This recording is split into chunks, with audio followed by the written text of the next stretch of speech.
presentation of Fox Sports. We are Baltimore.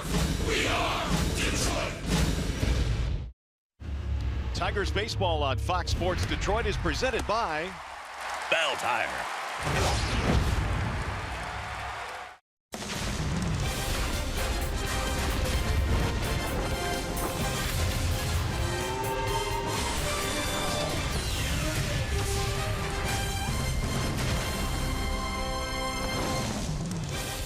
Well, they say the key to winning ball games is good starting pitching, and for the Tigers, they've had plenty of it. In the last 5 games, they've given up just 4 earned runs and over 31 innings of work. The starting pitching has been absolutely on point for the Tigers. It is a gorgeous day for baseball here in the Motor City. Welcome to Game 2, featuring the Minnesota Twins and your Detroit Tigers. Hi again, everyone, and welcome to Tigers Baseball. Mario and Pemble alongside Rod Allen. Glad to have you with us. Game 2 in the series. Tigers again, another good outstanding effort from the rotation in the ball game yesterday, Rod. And how about that starting staff? They've done really good work. And they've done it against a couple of good teams. I mean, Minnesota came in real hot. They took care of them yesterday. The Boston Red Sox were here for 4 days, and they took care of them for 4 days. Michael Fulmer's the guy that got it going for them. He'll get the ball again today. He needs to keep the line moving. You know, one of the things you said about Fulmer in his opening day start here was he came out guns a-blazing with that fastball, and it really seemed to work. You know, it's really what he worked on all spring training. He worked on fastball command. Here's a guy that's mature beyond his years. That's what Justin Verlander works on in spring training. That's what Jordan Zimmerman works on in spring training. Fastball command, and he had a heavy dose of fastballs on the opening day here at Comerica Park. 95-96. Of course he was amped up. It was opening day. It was 45,000 people here in attendance, and they were cheering the youngster every step of the way. Expect him to make some adjustments, however, today when Fulmer goes out there against this left-handed lineup that Paul Molitor will run against him. 7 of the 9 guys in the batting order today are guys that are batting left-handed. Expect him to use that changeup today. Expect him to use that slider that he worked on in the bullpen in between outings. All right, we look forward to it. Stay with us after a short break. We'll send you back down to the Call Sam Studios and John Keating coming up in this one here this afternoon. James McCann, man, he's been the mighty McCann. 3 home runs on the homestand. Stay with us, Tigers Twins. Game 2 next.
James McCann is hitting shots that are getting out in a hurry. 3 homers through his first 7 games, 3 homers in the 4 games on this homestand. In fact, that's a record for the start of a season for a Tiger catcher. And if McCann and his teammates combine for 3 homers or more today, you would be invited to take a copy of the box score to any Arby's location tomorrow and receive a free small order of curly fries. You can find a copy of the box score in your newspaper or on the Tigers page at foxsportsdetroit.com. He's only 1 start in, but Michael Fulmer showed that Rookie of the Year form. Of course, it's all about your next one. Fulmer worried about the Twins right now. Game time approaches. Fulmer's first pitch is next.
Baseball this afternoon, game 2 in this series, Tigers and the Minnesota Twins. Michael Fulmer today is presented by Family Heating, Cooling, and Electrical. Outstanding line for Michael Fulmer. Opening start of the season against the Red Sox. Did not give up a run, walked 2.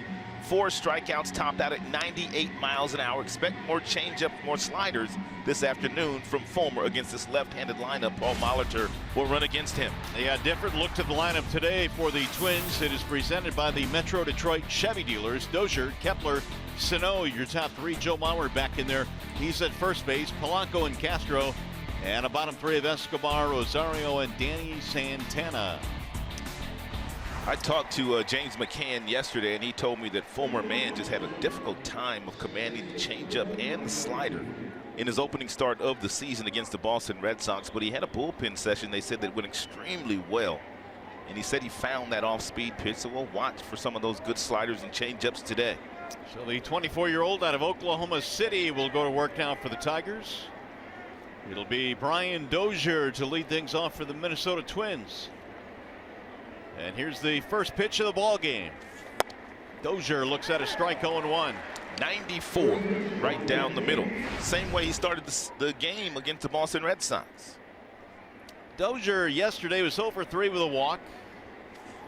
You look at a ball low, and the count levels now at 1 ball and 1 strike. I had a conversation with Fulmer just a couple of days ago, and he told me, Mario, that he threw a couple of changeups early last Friday against the Boston Red Sox, and he noticed that the velocity was 91 miles an hour. Whoa. And that's way too hard. So what he tried to do during the course of the game last Friday is make that adjustment with his arm speed, and it just didn't go very well for him. But lo and behold, he had that fastball that got him through the contest. Yeah, it's nice to be able to pull out 95 on a consistent basis. That ball hit high in the air and deep into center field. Romine is on the run to the track, to the wall, and gone. Brian Dozier has hit his first of the season, and it wasn't a cheapie either. Dozier hit 42 home runs, more than any second baseman in the movies last year. And the one thing that we know about Dozier, he's fastball happy. He will jump on a fastball, and in a fastball count, he kills this ball. 2-1 fastball here by Fulmer that split the plate, and Dozier, he got all of it. Second RBI of the year for the Twins leadoff man. Most of his home runs last year were solo shots. This one is obviously here leading off the ball game. There's a strike called on Max Kepler, who's in the lineup today. Kepler at 208 to start the year. 1 RBI. He drives one to left field. That'll drop. Base hit. They had him shifted. He went the other way. Let's take a look at the Tigers' starting defensive alignment behind Michael Fulmer this afternoon. Left to right, you've got Upton, you've got Romine in center field. He's been hot with his bat as well, Romine. Collins in right. Third to first, Reeds, Castellanos, Iglesias, Kinsler, and Miggy. And James McCann behind the dish. Here's Miguel Sano. So all of a sudden, we're 2 batters into the game, and both guys have hit 94-mile-per-hour fastballs for base hits. They probably watched the video of Fulmer in his last outing against Boston, and they know that he has a good fastball. Sano couldn't hold up. So it's going to be important for him to start to throw some sliders, as he just did there to Sano at 88 miles an hour, and some of the other hitters to get him off that 94-mile-per-hour fastball. How much do you think the weather had an effect on his off-speed pitches last time? It may have had a little bit of an effect, Mario, but the people that I talked to that were sitting down in the stands that day, they said it really wasn't that bad. You mean weather-wise? Yeah. Yeah, the sun came out, so I guess it wasn't really all that cool, but we'll see if Mr. Fulmer can command those secondary pitches today. 1 ball, 1 strike on the power-hitting Miguel Sano.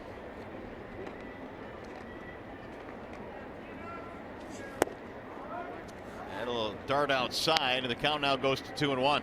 He also told me he likes to keep his slider around 86, 87 miles an hour. He's already thrown Sano 3 sliders, 2 at 88 miles an hour, the other at 89. So that breaking pitch still a little hard, a little firm right now for Fulmer.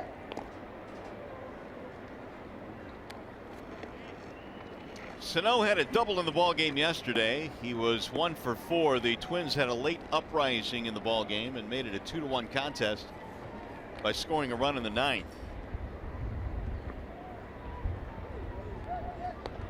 That play that Mikey Matuk made in the outfield off the bat of Jason Castro saved the game for the Tigers. He was able to cut off a ball that looked like it was headed to the gap and got it back in, and he held Castro to a single.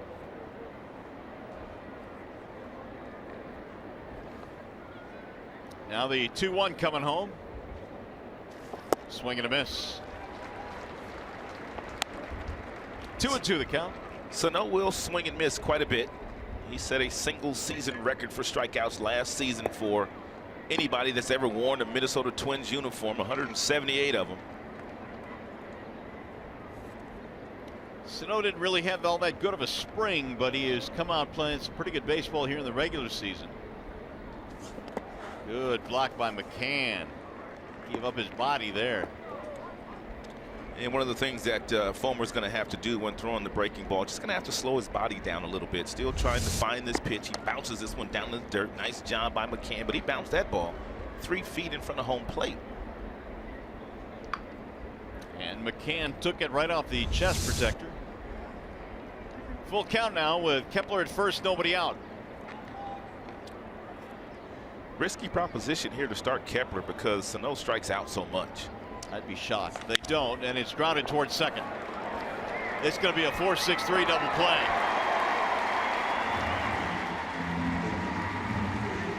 Bases are empty.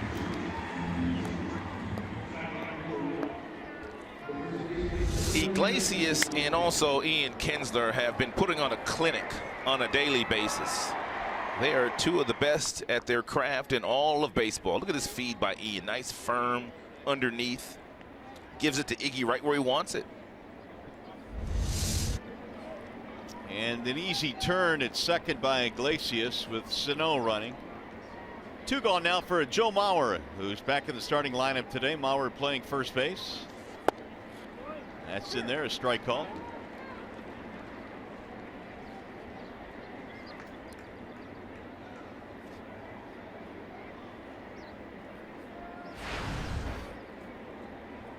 Here's the 0-1 pitch. That is rolled foul, first base side. Here are the field conditions, by the way, presented by Ace Hardware and the Scotts Company.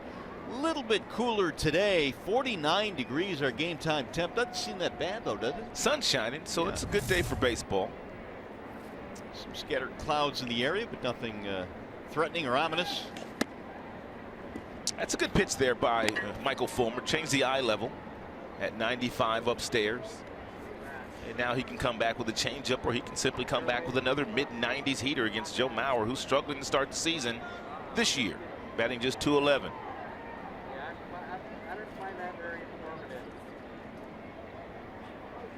One and 2 on Mauer. Off to a 2-11 start. That'll bounce in. 2 balls and 2 strikes.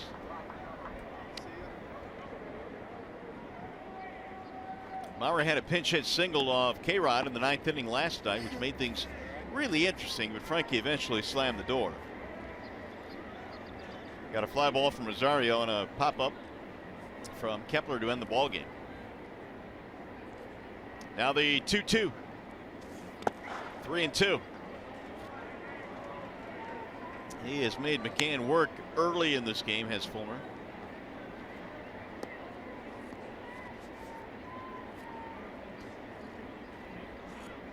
Mauer not nearly the hitter he was early on in his career when he was winning 3 batting titles and an MVP.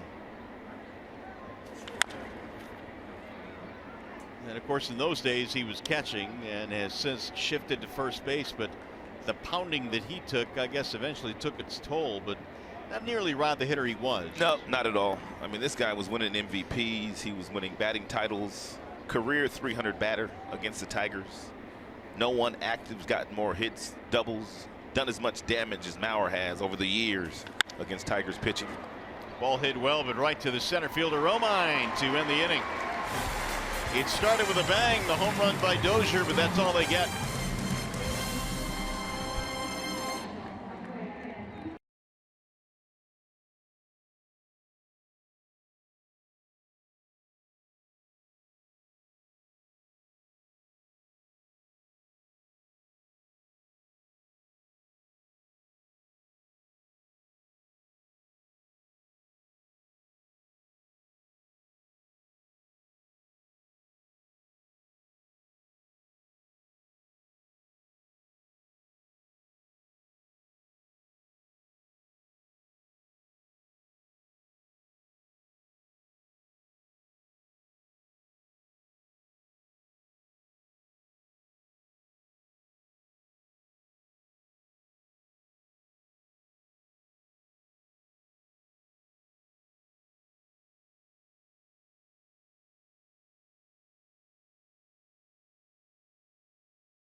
An early 1-0 lead in this game. Tigers starting lineup presented by the Southeast Michigan Ford dealers. And for the Detroiters, it'll be Kinsler, Castellanos, and Cabrera.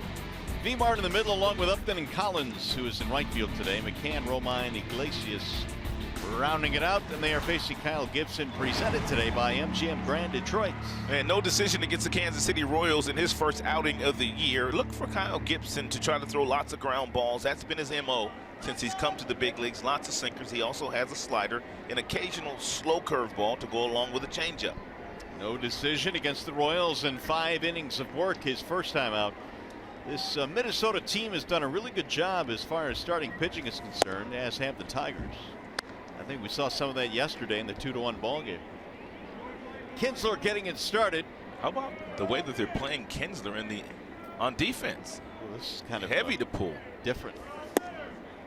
Wonder what their data is showing to suggest this kind of lineup. I don't know, but you have a couple of guys over there, and Kinsler can very easily go right there for a nice knock.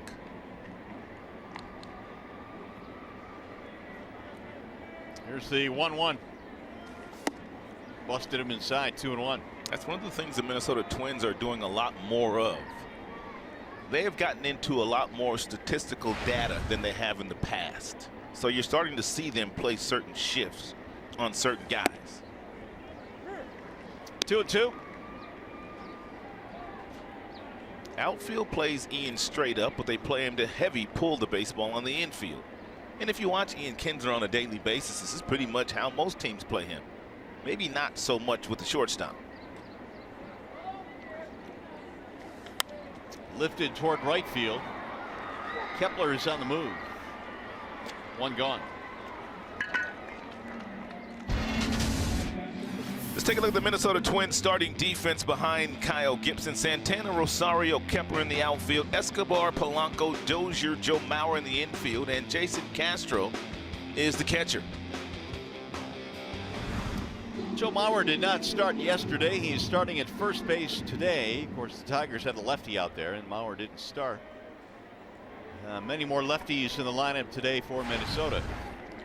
And most of the pitches that Kyle Gibson will feature today will be fastballs and sliders. His fastball will top out at about 90, but it has the most life when he's around 89 to 90 miles an hour. Gibson, it appears, is one of the latest starters, as you see the shift being played on Castellanos, that has foregone the windup. And many pitchers are starting to do that now.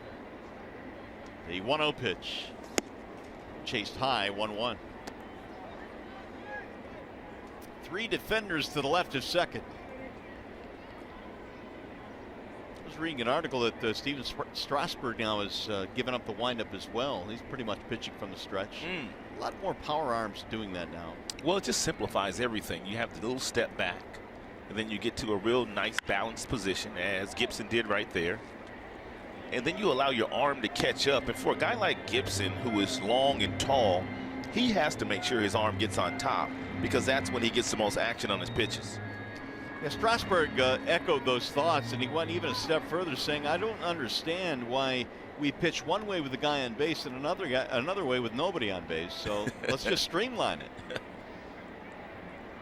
And so he has. 1-2 on Castellanos. Swing and a miss. 2 gone. Let's take a look at the Gibson delivery, who said last year he just had a horrible year, but he went into spring training with a new delivery. You see the balanced arm slot. You see him getting on top, and he gets much more action on that breaking ball to strike out Castellanos. It's a good pitch there by Gibson. You don't see the old Satchel Paige windup anymore, do you? No, you don't see that anymore. I remember Paul Bird, who used to pitch for the Royals for a spell. He used to be one of the last guys. I can remember doing that. Miggy chops it to short, and that's going to be a 1-2-3 for Kyle Gibson. We'll go to the second.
Tigers baseball on Fox Sports Detroit is brought to you by Comerica Bank, a part of Detroit and the community since 1849, and by Ram Trucks, Guts, Glory, Ram. Here come the Twins now as we go to the top of the second here at Comerica. The Minnesota Twins lead 1-0 and the home run by Dozier. Jorge Polanco leads it off, the shortstop for the Twins. Fulmer got a double play ball in the first. That helped out the cause. Take a look at the first pitch here to Polanco, Maury. He slowed down everything and threw a breaking ball beautifully right in the strike zone. That's the breaking ball that Fulmer was able to throw a lot of last year. He's trying to find it. Fulmer in his career, now granted only 11 starts in this ballpark, but his ERA is 2.73. Is that good? That's good. Here's the 2-1 pitch. You can just tell by the body language of Michael right now. He's just a little bit frustrated with himself. Well, he's thrown 23 pitches, and he's missed the strike zone with 11 of the 23, and he's missed the strike zone with a lot of off-speed pitches already. Chop to the right side. Kinsler cuts it off. Polanco is out, one gone. But Fulmer's the kind of pitcher, if you're the Minnesota Twins and he allows you to get some base runners early in the game and you don't capitalize, you're not going to get him because he's one of those types of guys that gets stronger as the game goes on. Tigers have a new shift here now. They have Nick Castellanos, who is not going into the outfield these days, but now Castellanos is going right here. And I noticed this yesterday. I don't know how many times Brad has employed that type of shift, but I noticed it yesterday for the very first time. I noticed it in the Boston series, but I will say this: it seemed like every single shift like this last year had Nick in short right field, and you're right, they have switched that up. Kinsler now is in short right. Well, it makes perfect sense. Ian Kinsler is much more athletic. Right. He can cover much more ground from that position that he's at right now than Nick can cover when he's at that position. I don't know if that's the reason, but we'll see. I'll ask Brad tomorrow. Here's the 1-1. Jason Castro, the batter. He has given them some life with his bat. In his last 3 years in a Houston Astros uniform, he did not perform very well from an offensive standpoint. He's an outstanding catcher. He's a good defender, but he did not give Houston any offense. He's given Minnesota some offense early. Now he's gone to 3-1. Yeah, I don't know if that's going to continue, but here are the last 3 seasons for Castro. Average last year at 210, 211 the year before that. And in that year that he hit 211, he was a finalist for a Gold Glove. That gives you an idea of how good he was. Oh, they called that a strike. Castro can't believe it. Home plate umpire is Chris Conroy today.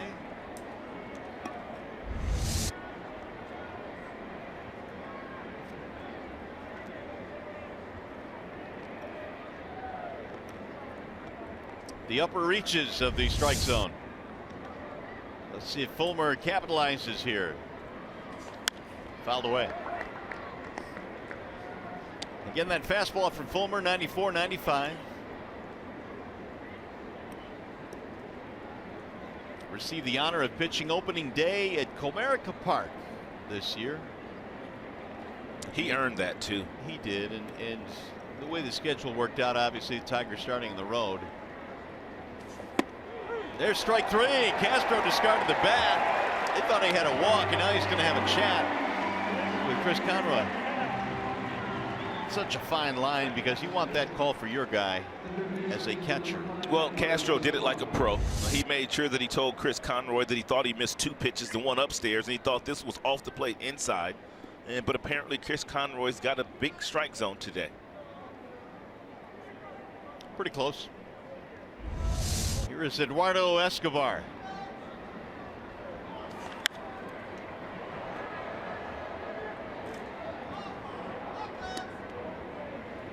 The Minnesota Twins are coming out of the chute this year, playing 22 of their first 25 against the American League Central. So they're getting a heavy dose of teams within their division early on. Look out, down he goes.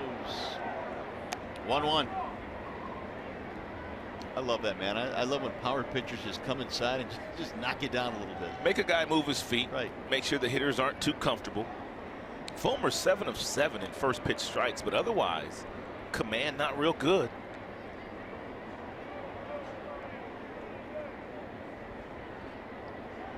Now the 1-1.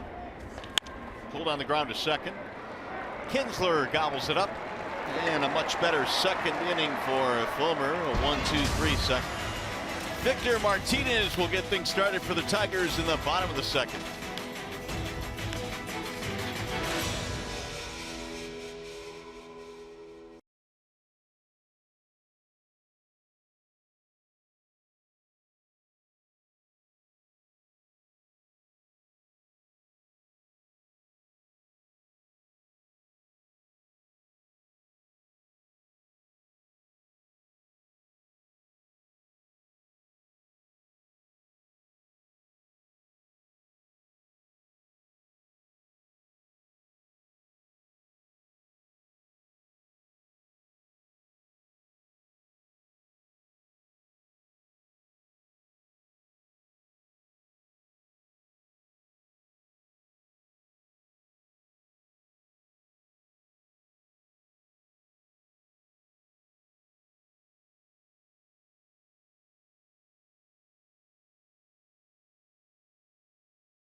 Is here in the bottom of the second, facing Kyle Gibson, who had a very snappy first inning. Only 10 pitches for Gibson in that first. V-Mart 261. 1 ball to no strikes. 5 hits on the homestand for Martinez. Knocked in 3 this year.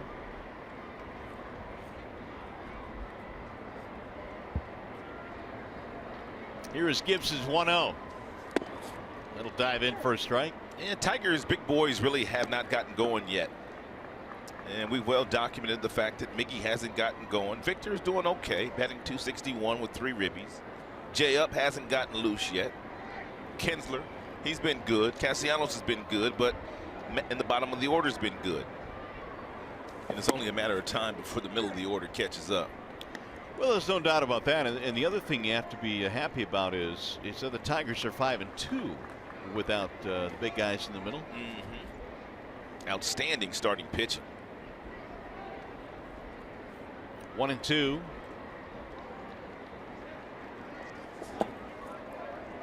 Two balls, 2 strikes. And for the most part, Gibson has pitched Victor inside. That's the way they're shifting him on the infield. Everybody swung around to the pull field. I just love when Victor takes this ball right here down and away and shoots it down that left field line. Swing and a miss. Gibson with his second strikeout. We check in now with Johnny Kane. Yeah, Mario, you guys touched on it. You know, Tigers off to the 5-2 start. That's the second straight year they've been able to do that. I talked to Nick Castellanos before the game, and he said, we believe that we could and that we would play well coming out of spring training.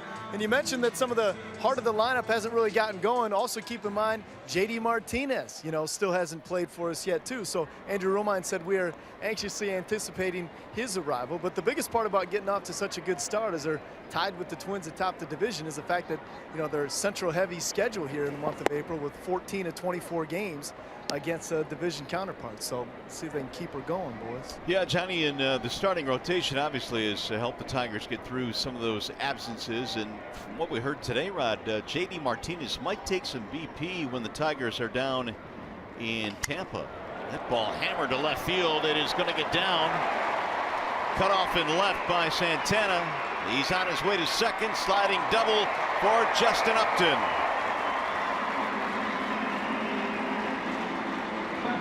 They'll get him going, hopefully. It's a two-seam fastball that kind of crowds Jay up, but he pulls his hands in nice and kind of muscles this ball down the left field line. Nice job by Santana. They've got some guys that can really run in the outfield. He barehands the ball, and he gets it back in, but not before Jay Up slides in safely with a double. How many points do I give for that? You got Jay Up? Yeah, absolutely. Didn't you know that? Oh, I didn't remember you getting Jay Up. Yeah, you got 2 points. I thought you knew. I'm just pulling your leg. That's a two-pointer right there. Our new pick the stick game. Kyle Gibson, man, he looks pretty good so far here. I know it's only a couple of starts, but he pitched 5 innings against Kansas City in his first outing. He did very well. He's throwing some good sinkers at the bottom of the strike zone, and that slow breaking ball has kept the Tigers off balance. Several guys have taken some awkward swings at that slow breaking ball that Gibson's featuring. Tyler Collins, the starter in right field today with a right-hander on the mound. 1 ball and 1 strike on Collins. Tyler with 1 home run in the year, hit that in Chicago. 308 off to a nice start.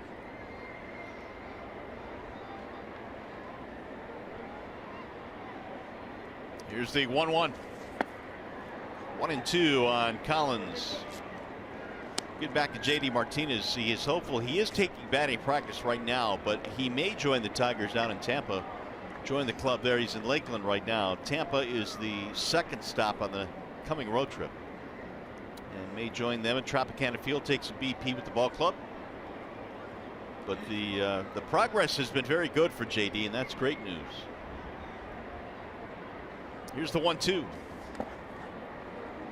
Knowing JD, he's probably dialed into our telecast down in Florida. There's no doubt. And he is certainly missed. Chomping at the bit. We miss you, JD.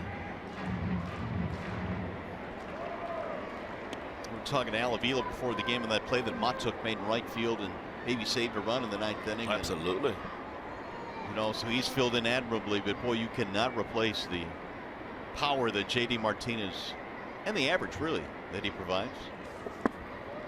Missing low, and now that'll fill it 3-2. If you're Collins, you really can't look for it here. But Kyle Gibson has a lot of confidence in his off-speed pitches. He's already fooled Collins on 2 of those pitches, one a curveball, the other a change. You have to sit on your fastball. You have to look for your fastball. But in the back of your mind, you can't be jumping out there just in case he throws you something off-speed. High fly ball, shallow center field. Rosario, and the runner will hold. 2 outs.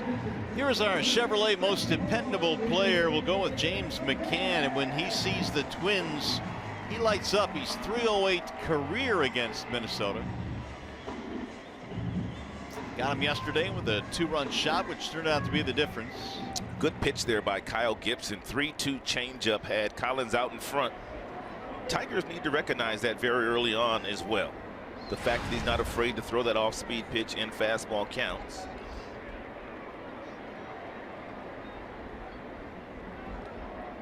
Well, Upton now represents a tying run with 2 outs at second. McCann already 3 home runs on the season. Little chopper back up the middle. Quick throw is in time. Polanco throws out McCann, and the double is wasted. 2 in the books.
Take a look at Fulmer's breaking ball in the first inning. Threw a couple that McCann had to get down and block, throwing that breaking ball too hard, but he made an adjustment in the second inning. He slowed down the body, and he was able to throw one at 86 right down the heart of the plate. Now the hitter, once he sees you can throw that off-speed pitch, they'll take those fastballs, and he was able to get Castro looking at a strike 3 pitch there.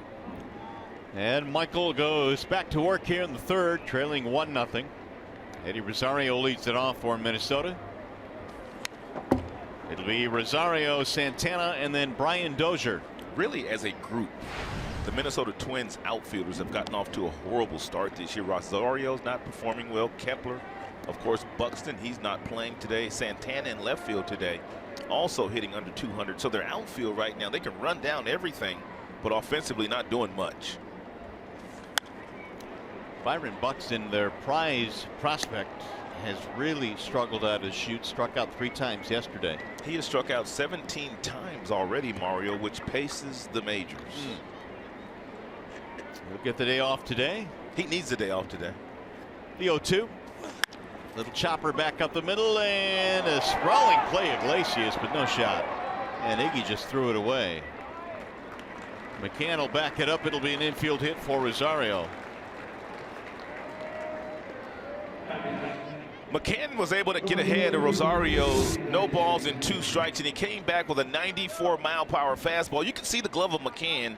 He wanted it higher, and that ball got down low enough that allowed Rosario to put it in play. And even though Iggy was able to run it down, Rosario runs too well.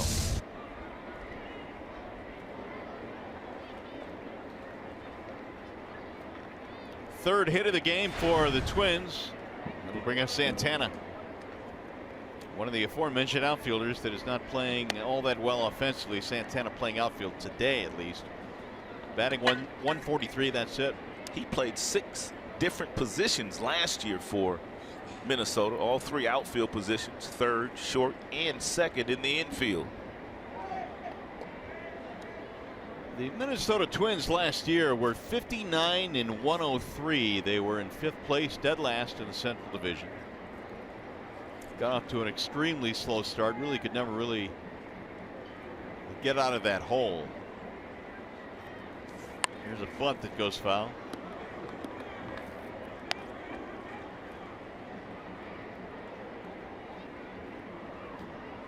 Take a look at the bat angle here of Santana. He's a good bunter, but he knows by where he makes contact with this ball, his bat is behind the plate. And look at the angle of the bat. There's only one place for that ball to go, and that's toward the Tigers' dugout.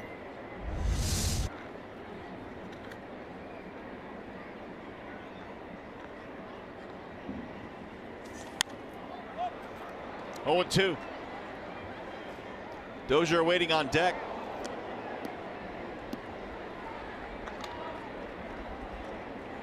Santana is 0 for 3 in the series. Castellanos able to back up a little bit at third base now with 2 strikes on the hitter. Miggy holding Rosario at first.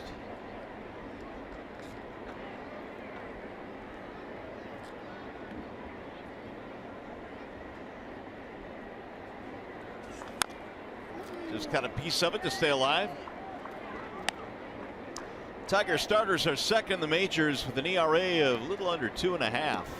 And really, when you look back at the start to this season, through 7 games, there was only 1 poor start, and that was Boyd in Chicago, but he rebounded nicely yesterday. He had a great changeup yesterday. 6 strikeouts for Boyd in yesterday's outing.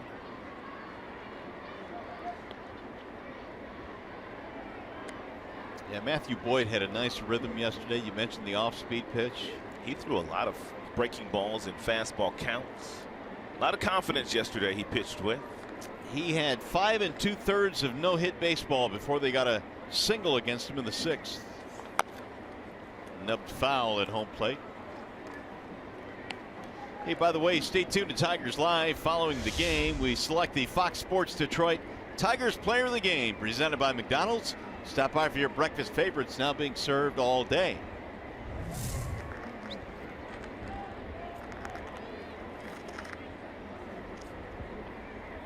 Leadoff single by Rosario. Santana with an 0-2 count.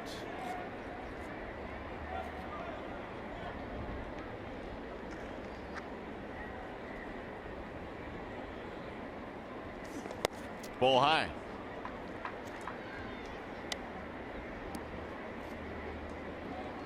Fulmer in that first inning threw 19 pitches and really was helped out by the double play he got, which kind of cut it off, limited the pitch count. He is up now to 42. Way high, snap throw, and he got back.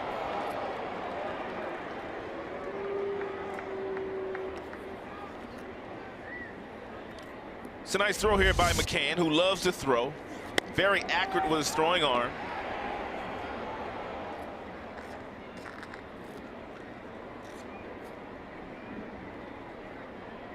I think he almost blocked Rosario from getting back into the bag.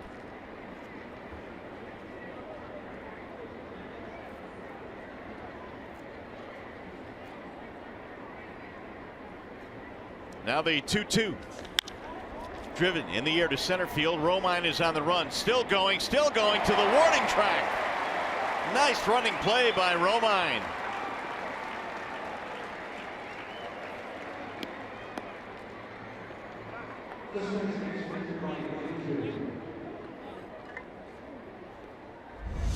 It's a nice job by Romine in center field. Romine can play any position on the field, takes a direct route to get to this ball and runs it down on the warning track. Rosario on first base. He gets all the way around second. He must touch second base on his way back to first base. So, and well done there by Rosario. Boy, Romine, man, he can go get it out there in center field. Romine is playing, looks different to me. He's playing with a whole lot of confidence here in the first 8 days of the season. But he really had a lot of confidence going in spring training. Brian Dozier looks at a strike. A good slide piece there thrown to Dozier. Dangerous fastball hitter with a lot of power to the pull field.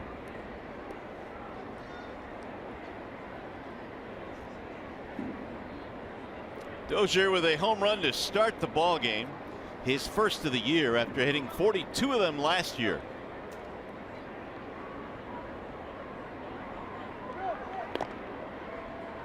Really, the Twins offensively, off to their nice start this year, have not really pummeled opponents. They have leaned on their pitching.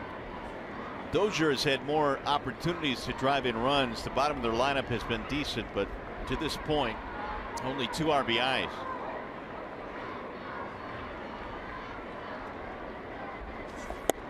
There's the strike call. 0-2. Dozier the last couple of years on fastballs that are 94 miles an hour and above. His OPS is nearly 1,300, which is first in the major leagues. That's ridiculous. Yeah, it really is. Swing and a miss. Fulmer got him that time. And Fulmer did not throw him a fastball that time. Second strikeout from Michael.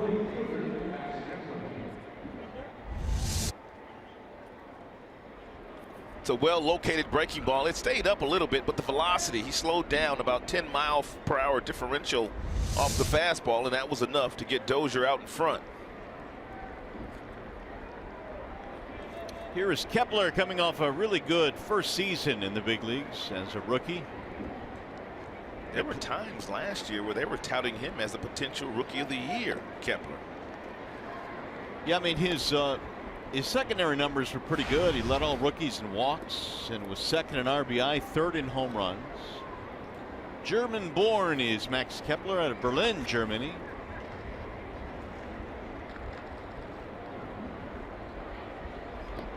I read somewhere where he's already second all-time in home runs among German-born players. Already. It won't take him long to be number one then. He's off to a nice start in his big league career. Good looking player.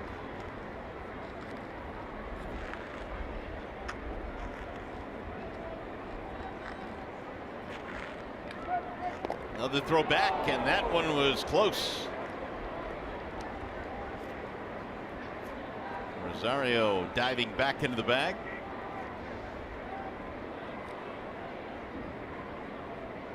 One steal so far this year and one try for Rosario.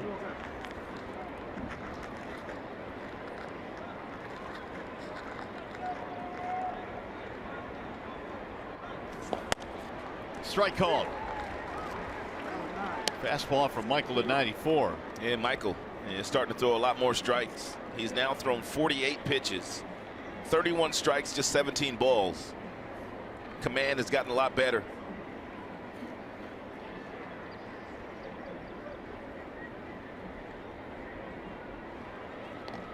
He's also doing a very nice job at making sure that Rosario does not get a good enough jump to try to steal a base here and get himself into scoring position. He's made several throws over to first base.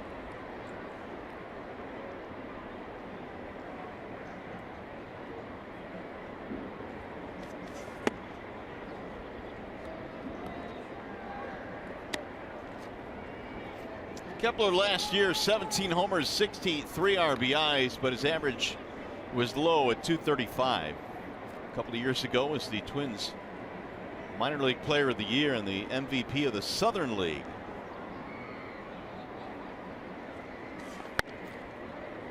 Now the count goes 2-1.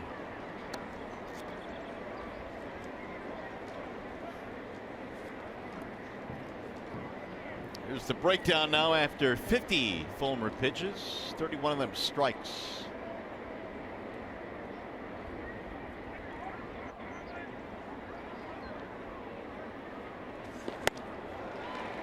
Two and two on Kepler. I know the Tigers are trying and probably hoping to get maybe 7 innings out of Michael Fulmer here today. Their bullpen more than likely is going to be a little short, although Brad has not said. He will never tell us who's available and who's not. He might not use Frankie today, and he will not use Justin Wilson today.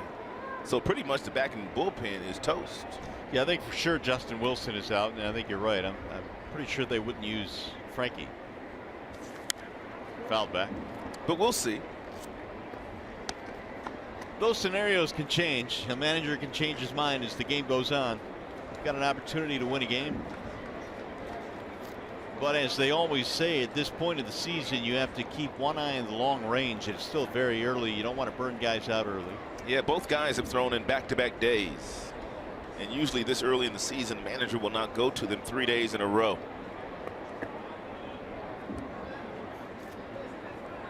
Now, September in a pennant race is a totally different thing. Run them out there. 2-2 on Kepler.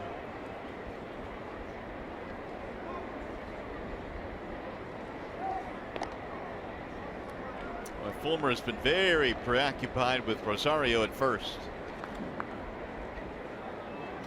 He led things off with a single.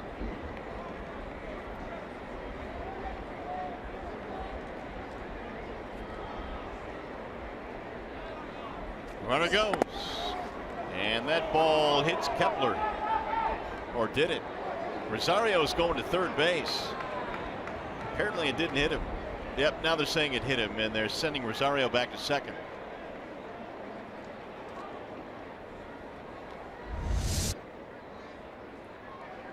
Another slider.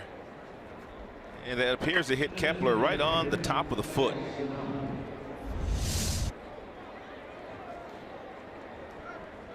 So that'll put him at first and second. And it's going to keep the inning going now for Sano.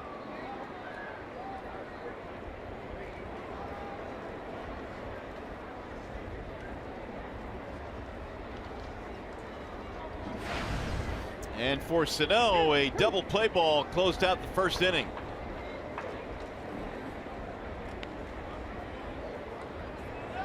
Also told you that Sano, when he stepped in the batter's box his first time up, he set a single season record for strikeouts a season ago for a Minnesota Twins player.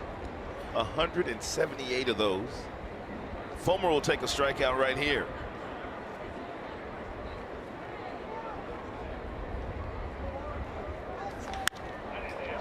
Down the right field line, that ball slicing to the corner. Collins going over, and that ball's going to be fouled. How strong is he, man? He flipped that ball. Dude, he didn't even hit that ball. He hit that ball down on the label. He's a big boy. I think Paul Molitor may want to take a look at this, or at least talk to the home plate umpire, Conroy. Ball just kept slicing. And we told you that the majority of Sano's hits already this year have gone to straightaway center field or right field. That time he was tardy on a fastball and still nearly hit it out.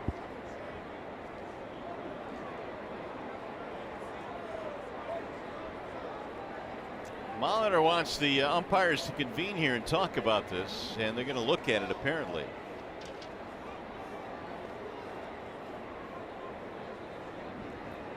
It looked like it was going to have enough slice to go foul, and that was the call by Jerry Meals.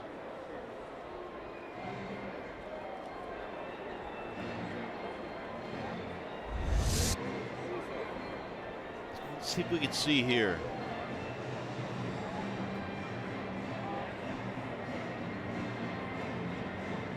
You didn't get much animation out of the first base coach, Jeff Smith. No. Nor did you get much animation out of Sano, who had the best look at it. And those guys really did not say whether they thought it was fair or not. So I believe that Paul Molitor just trying to steal one here. I mean, look at the first base coach. You see Sano. Neither guy's thinking this ball is fair.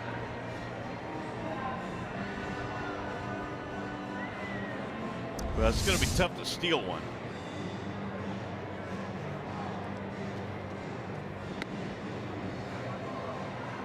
But you're absolutely right about Sano, man. He is such a strong human being. Not even nearly the sweet part of the bat, and he just stroked it out to right field and very nearly hit it out. Trying to determine right now whether or not it was foul or fair.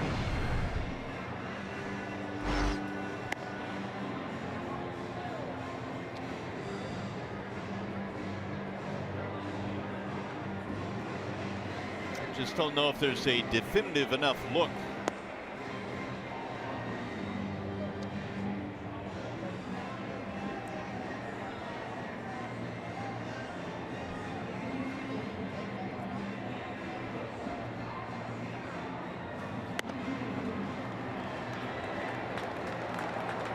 Now the call stands. I mean, it was going to be really tough to overturn that. So it is a foul ball.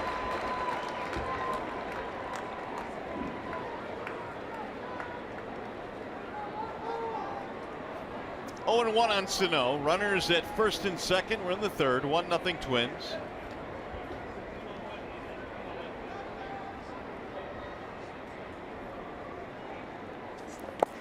McCann again. Down to block another one. I can't remember back-to-back starts last year where Fulmer was really fighting himself as much as he has in his first 2 outings this year with a slider. Did it against Boston and certainly is doing it again here today against the Twins. Pitch count up to 55 now.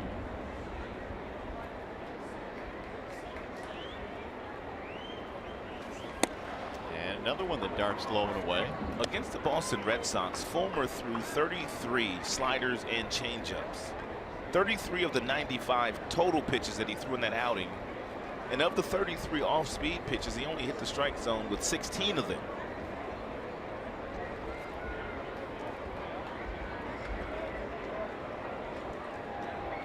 Here's the 2-1. 3-1. Well, this is a dangerous count now. All of a sudden, you've got a guy on the mound that has a fastball that can get up to 97. You've got a dangerous fastball hitter standing in the batter's box. And then you add the fact that he can't get the breaking ball over. If you're Sano, you know you're going to get that piece of cheese right here. Beyond a shadow of a doubt. Joe Mauer waiting on deck.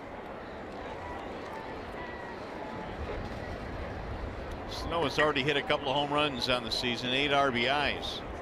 Hit a ball off that 420 sign yesterday in straightaway center field for a double.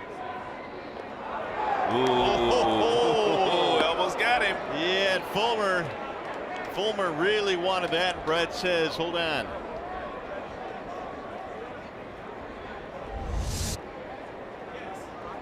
Great pickoff move here. Man, that was close.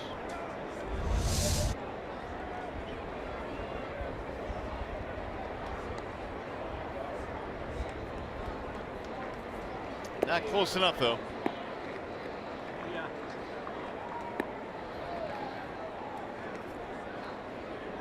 Well, let's see. 3-1 coming home. Swing and a miss. Slide piece at 89 miles an hour.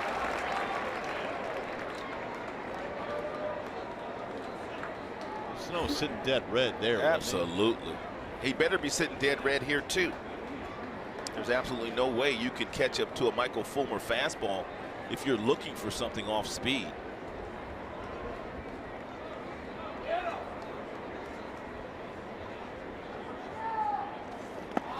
Ball forward low. That's going to load the bases. Single hit batter and a walk here in the third. First one of the game for Michael. And you got Joe Mauer stepping in. So this turned into a very lengthy inning here for Fulmer. On the heels of a 1-2-3 second. Rosario, Kepler, and Sano, the base runners. And Fulmer now has thrown 25 in this inning. Pretty good numbers, career bases loaded for Mauer. Strike one.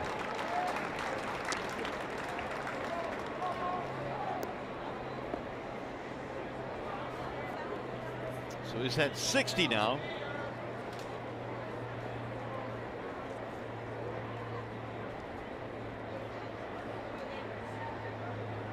Big opportunity early on in this one for the Twins. Mauer fly to center his first time. And he drives that one foul to left field. Now it's 0-2.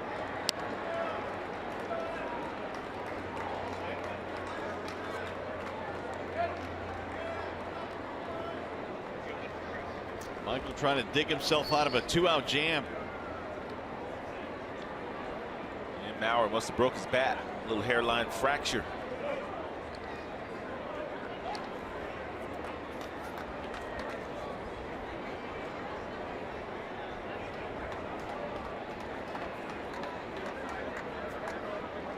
Mauer this year made his 13th career opening day start, which matches Harmon Killebrew for the most in club history. He's been a fixture with the Twins. Fixture in Minnesota. Grew up, went to high school. Gatorade High School Player of the Year in basketball and in football the year he left high school. That's pretty good, man. That's really good. Player of the Year in 2 sports. Up and in. Well, I mentioned he won 3 batting titles and an MVP early on in his career with Minnesota. He has 1 more year remaining on his contract.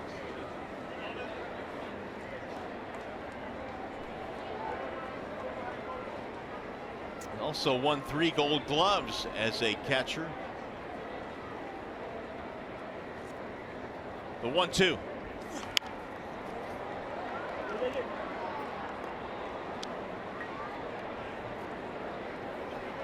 Mauer also went through a stretch where he had some injuries, which he felt really played a key role in some poor seasons that he had. Did he have a concussion too? Concussions included in that, and that'll mess with you.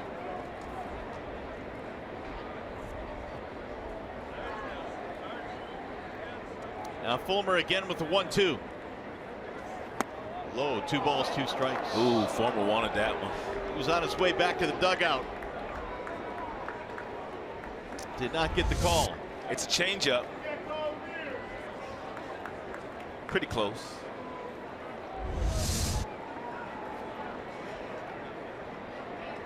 Two and two.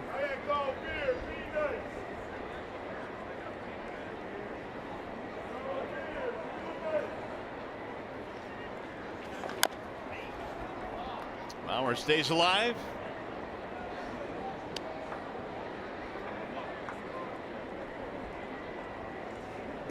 Joe flat out to center field his first time up.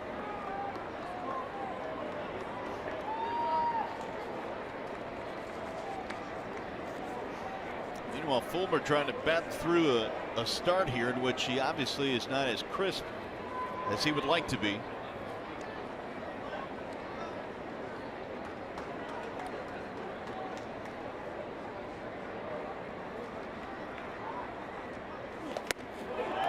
Missed again, 3-2.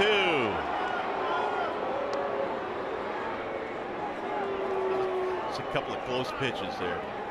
Well, it's kind of hard for Chris Conroy to give Michael Fulmer the benefit of the doubt here today because he's not been as crisp this afternoon with his strike throwing. Now it's 3-2.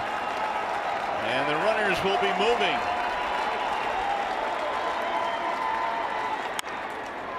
Back up the middle, and Kinsler can't get it into center field.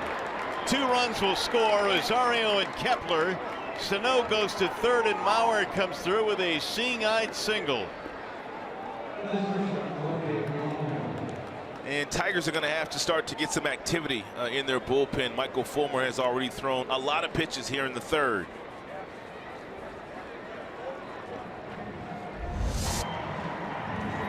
Seeing-eye single right back up the middle. Ian Kinsler almost gets there.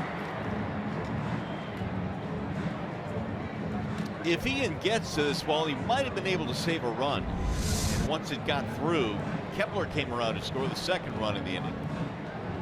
And it's 3-0 Minnesota. Rich Doobie out to give Fulmer a breather here, whose pitch count is up to 67. And while we have a chance now, we check in with Johnny Kane with more on Michael Fulmer. Yeah, thanks, Mario. Talking with Michael, he said, you know, this early in the season, he didn't anticipate throwing 110 to 115 pitches, but he wanted to go as deep as he could here in his second start, but he's got to manage that inning by inning. Of course, down in spring training, he said the emphasis of his workload was getting that fastball command working, but today he really wanted to work on getting that changeup and slider across for strikes and building off that, guys.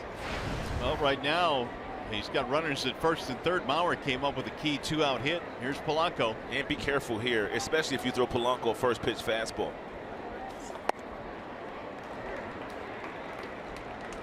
Tigers do have some activity now in their bullpen. The lefty is Kyle Ryan beginning to heat up.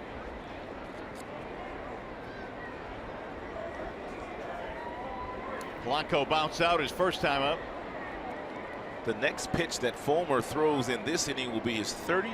That's where you start to get concerned a little bit. 25 is a lot when you get to 30 in that range. 35 approaching 40.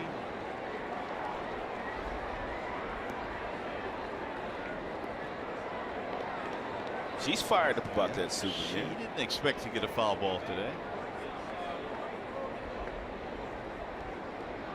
0-2 on Polanco.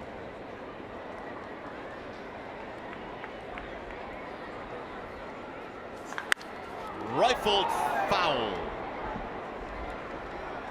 Right down the first base line, a bullet.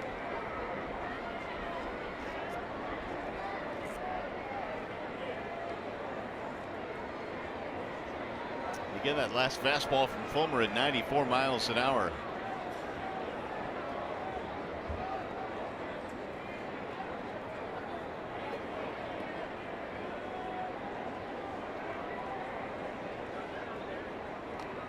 Fulmer trying to put away Polanco.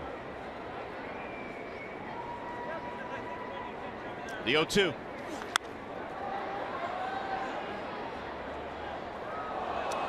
Well, Menards brings you the big money encounter, and for the Tigers starters, the previous 5 games, they've been awfully good. 31 in the third innings. They've only given up 19 hits, only 4 earned runs, and they haven't allowed a homer. So the starters have been getting off.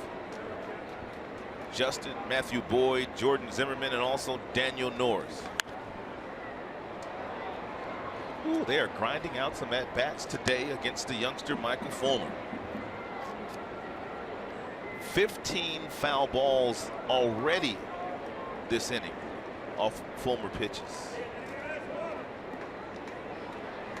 This turned into a 38-pitch inning, and he's still searching for that final out.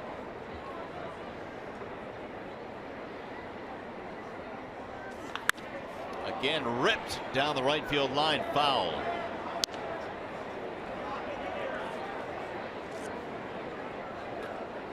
The one thing that he is doing today, Mario, he is trying to find the breaking ball. He's trying to find the changeup. Unlike 5 days ago against Boston, he knew he didn't have it, so he just threw a lot of fastballs in that game.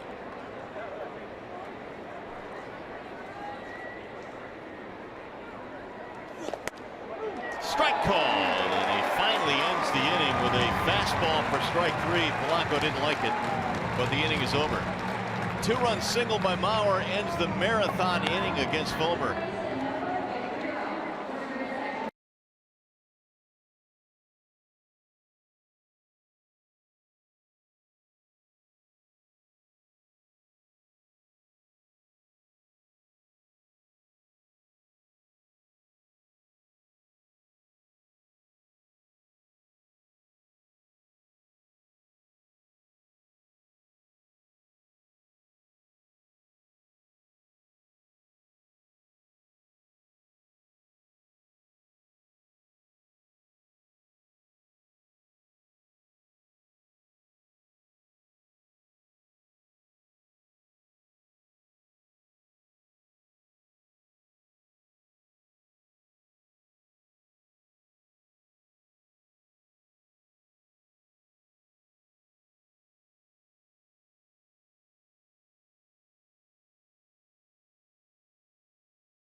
Hey, it's a game break brought to you by Ram Trucks. John and Simo with you, and I guess it's sort of a reminder that we have the standard for Michael Fulmer way up here, and when he has a day in which he has struggled, we're surprised, probably lucky to be only down 3-0 right now. Well, I believe so, Keith, and you're absolutely right when you say you're surprised. I'm surprised that his command is not where it was in his last outing. His fastball command was impeccable. He struggled. He's fighting himself a little bit out on the mound today.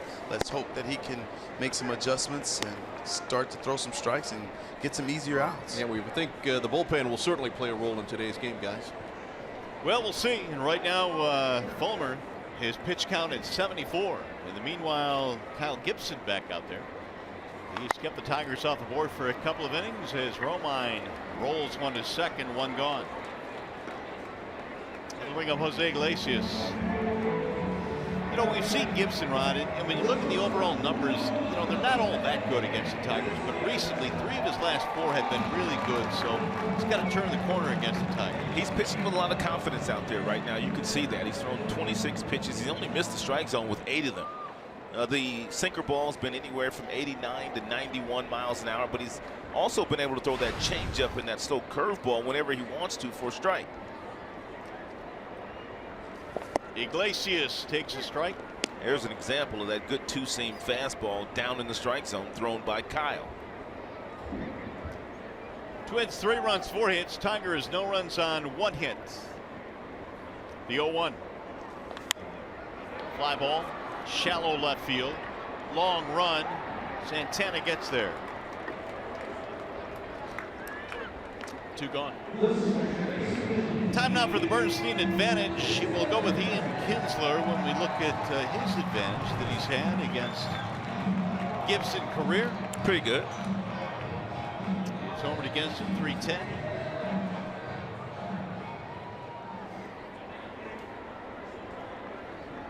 Four in a row now retired by Gibson, who last September gave up 1 run on 8 innings in a start here against the Tigers at Comerica.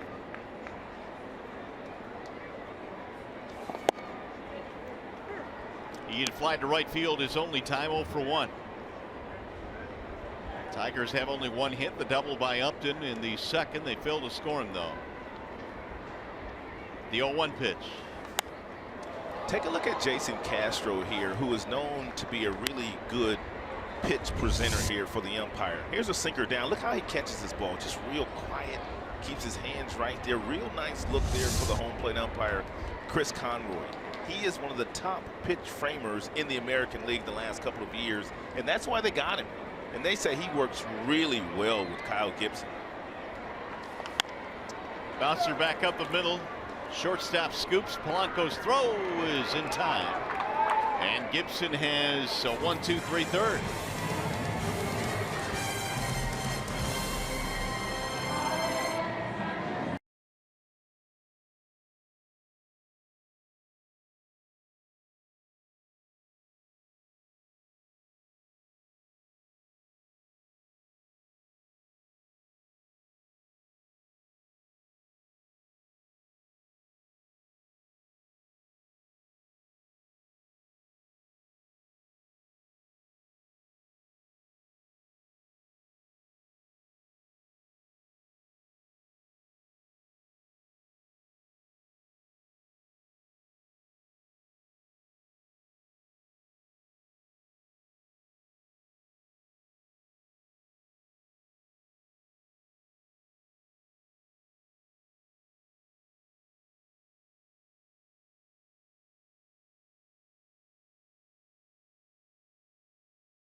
Park, it is 3-0 in favor of Minnesota. Tigers have only one hit, and Michael Fulmer, of course, won the Rookie of the Year last year. Here were the finalists.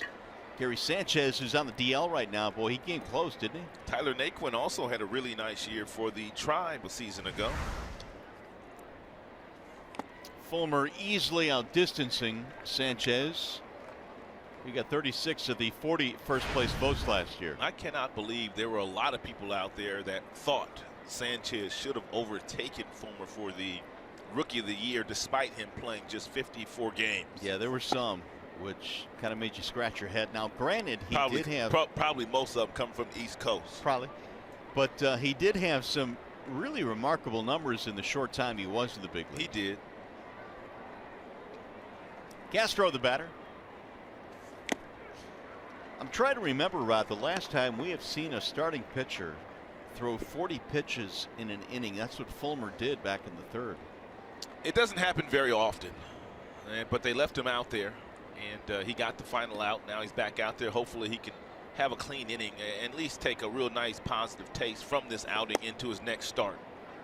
He is operating against the bottom of the lineup for the Twins. Escobar and then Rosario to follow. As Craig and Keating alluded to this fact, we're not used to seeing Michael struggle at all. He didn't struggle much last year. No. And he set the bar awfully high. He really did. And now he's gone to yet another full count, 3-2. Just one of those days, yet it's still only a 3-0 game. This is a learning experience for Michael Fulmer. He'll be able to learn from this outing. I mean, you could baby guys and you could take them out of the game, but I thought it was a nice job for Brad leaving him in the game, letting him pitch out of that jam. It'll only make him better.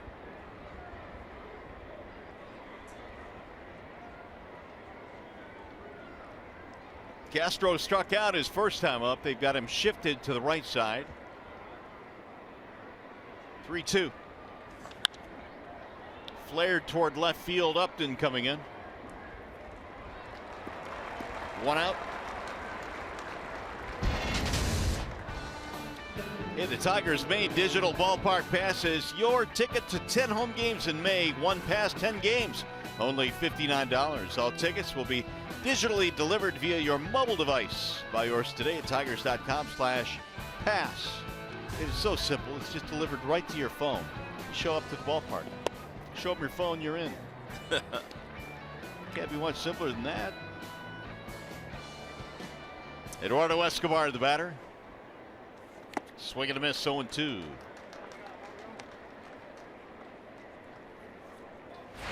Escobar bounced out in his only at bat.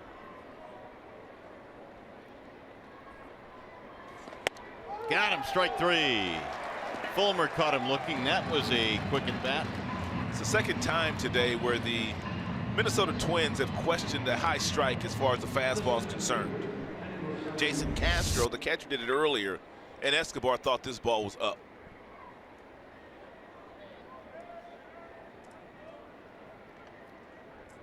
It's about as far as you can go. You can't go any farther, can you? 96 right there at the belt buckle. There's a drive caught by the second baseman Kinsler, and that is what Fulmer needed, a very quick fourth. He'll get him 1, 2, 3. And Kinsler showing a little bit of hops. Yeah, kind of.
Set for the bottom of the 4th inning. You know, the Minnesota Twins, when they came to town, they came on the heels of the Boston Red Sox being here.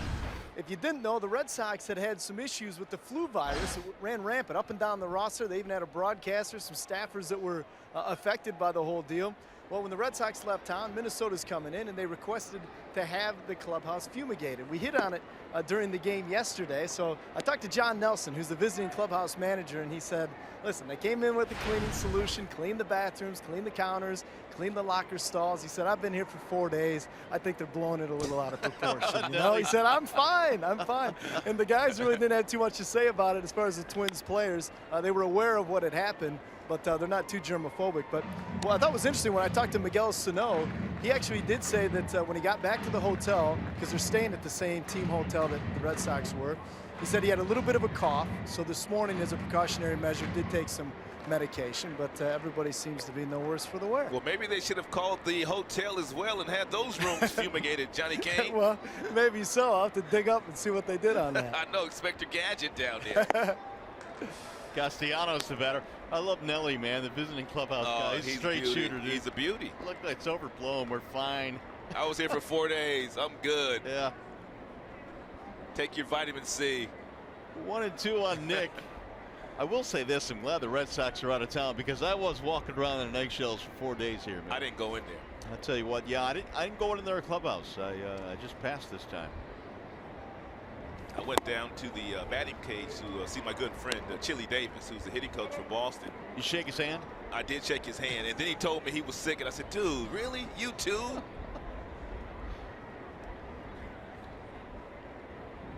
2 and 2 on Castellanos.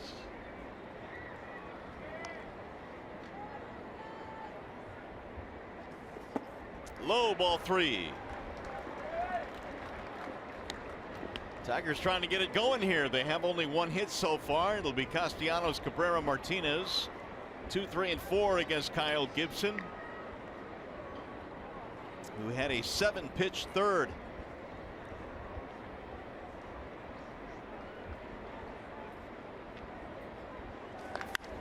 That ball hit well toward left field. Way back. And Castellanos hits it off the wall. That'll be extra bases. Nick slides in. It'll be a double. That'll get him going.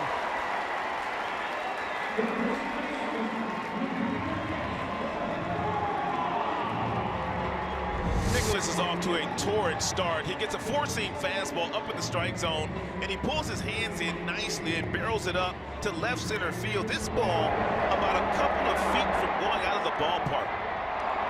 Boy, is Nick Castellanos driving the baseball this year. Boy, has he been good. Another 2-bagger. That'll bring on Miguel Cabrera. Yeah, this would be a wonderful time for Miggy's bat to come to life.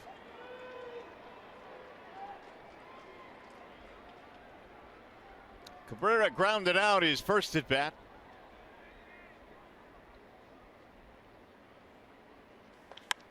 Driven to right field, slicing. Kepler on the move.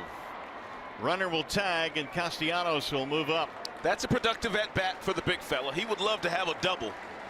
Yeah, but the Tigers have an opportunity here to score a run with Victor Martinez coming to the plate with a runner on third, less than 2 outs.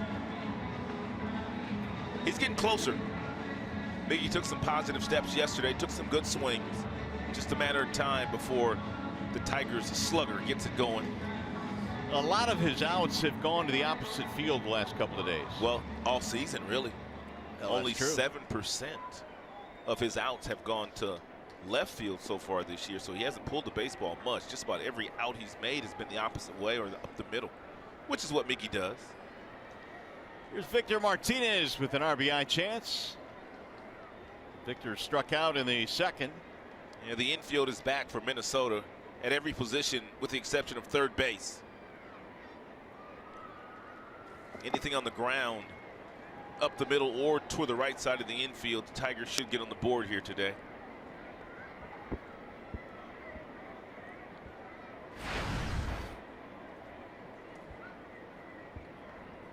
Both Tigers' hits have been 2-baggers. Upton has the other one.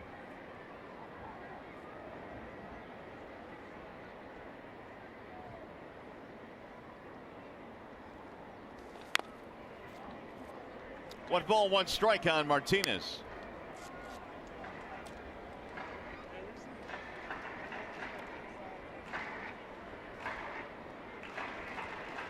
It's up to 40 now is Gibson. Pretty economical to this point. Yeah, Michael Fulmer has thrown twice as many as Gibson so far today.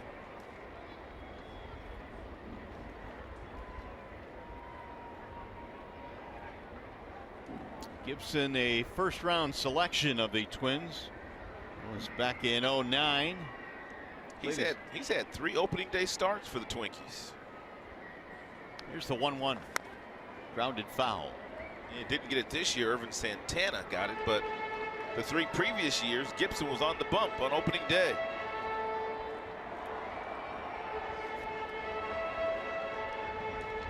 Latest college ball in Missouri. That's where Ian Kinsler went to school, right? Absolutely.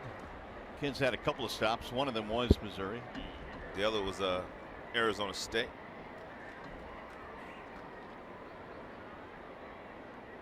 Now the 1-2, and it's going to get away, and it hit him. So Victor is aboard. Castellanos trying to score, but it was not a wild pitch. It's a hit batter. Gibson obviously was not trying to hit Victor Martinez, but he may have done himself a favor. Victor was going to drive this run in, but by him hitting Victor, now he has put himself in a situation where 1 ground ball will get him out of the inning, and he throws a lot of ground balls, Gibson does. He induced 21 double play balls last year. 5th highest total in the American League. And He could use one right now. If you're Justin, you just want to make sure you get something up in the strike zone. You know he has that power sinker. You know he's pitching with a lot of confidence. So you make sure you set your sights up in the strike zone to make sure you don't hit that ground ball. Good block by Castro. Is there anything you could do as a hitter when you face a sinker ball pitcher that gives you a better opportunity? You can do two things. One, you can look for the ball down in the strike zone, knowing that he wants the double play ball, and you could try to wait and uppercut that ball into the outfield to at least hit it deep enough to get yourself a sacrifice fly. Or you can sit on something soft upstairs, because usually pitchers will throw something soft in this particular situation. First pitch was a breaking ball. There's another breaking ball. 2-0.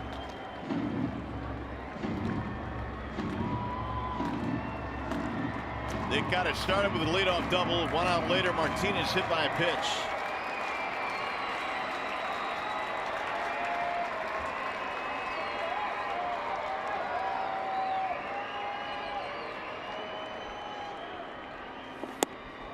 And he missed. 3-0.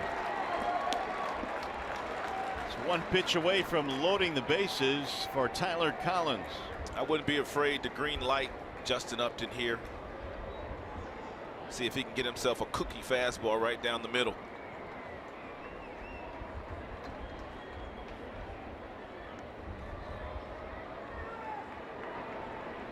Green light.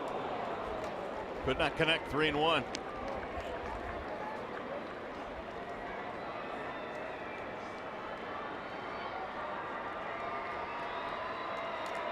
Michael Fulmer has thrown a lot of pitches in this game. He's thrown a total of 85.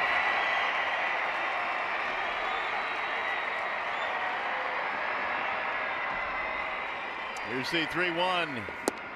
He lost him. Ball 4.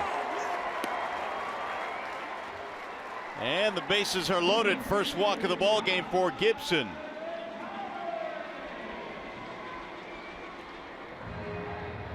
Going to bring Neil Allen out, the pitching coach for Minnesota.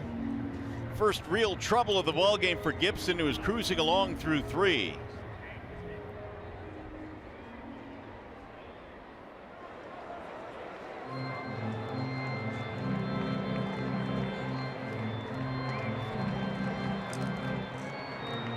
And as they chat about that, we tell you about this. See the Tigers play the White Sox on Friday, April 28th at 7:10 p.m. and support Thaw, the Heat and Warmth Fund. To purchase this special package, you'll receive a ticket for the game plus a knit Tigers Thaw cap.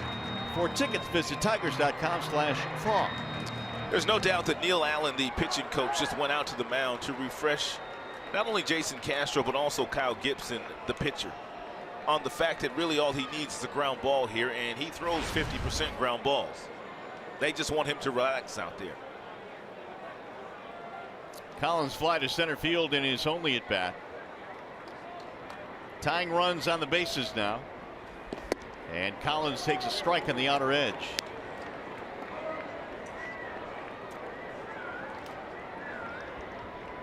Tyler 3 out of 9 on the homestand.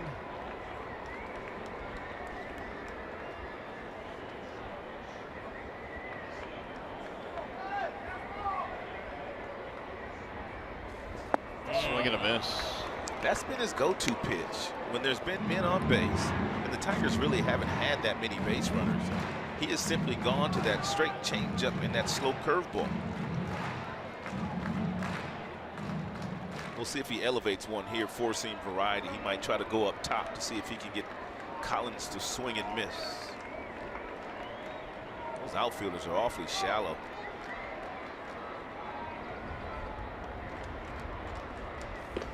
He elevated. Yep. Collins wasn't biting. He can go a couple different ways now. He can simply try to get the ground ball on a good two-seamer, or he can simply throw another off-speed pitch here to Collins, either the changeup or the curveball. McCann waiting on deck. Ground ball, base hit left field. 1 run scores. They're going to stop Victor at third. It's an RBI single for Tyler Collins. Tremendous job of hitting here by Tyler Collins, who was fooled on the previous off-speed pitches thrown by Gibson. Against a sinker baller, what you have to do is try to inside out the baseball. Here's a breaking ball that he takes an inside out swing and hits it right past the shortstop. That's a beautiful piece of hitting here by Tyler. Look at it, you could see him trying to hit that ball the other way.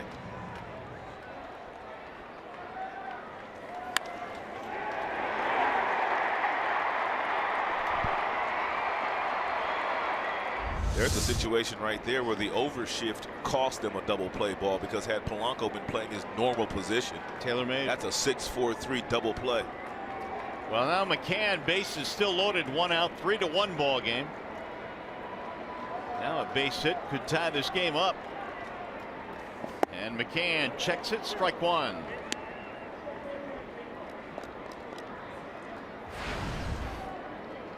Hit batter, a walk and a double in this inning for the Tigers.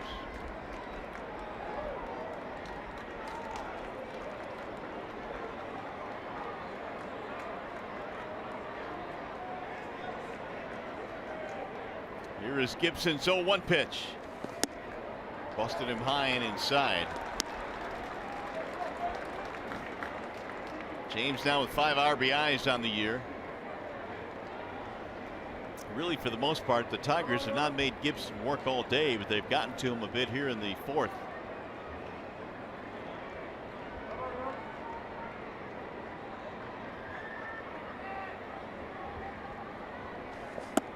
Low, 2 balls, 1 strike.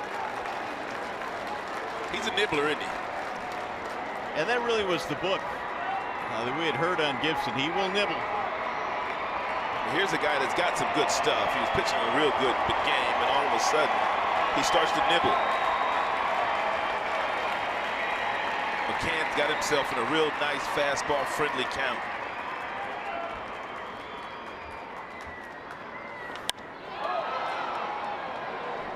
Two and 2 on McCann.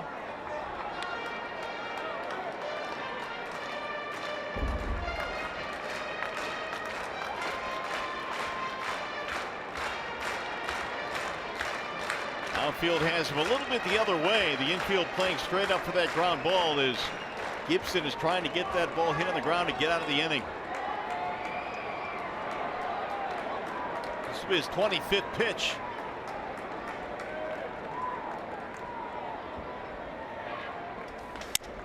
Soft line drive caught by Dozier, and Collins alertly gets back. 2 gone.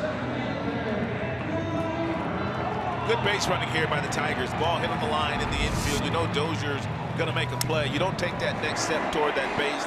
You simply get back.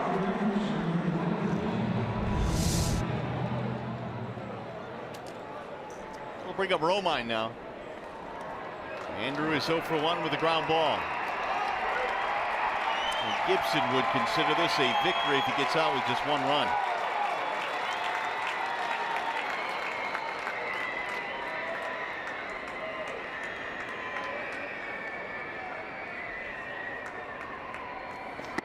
A lot has been made about Andrew retooling his swing in the offseason, and he consulted quite a few people on how to retool that swing, namely J.D. Martinez of the Tigers, but also his brother Austin, who is a catcher in the Yankees organization. His dad Kevin played in the big leagues.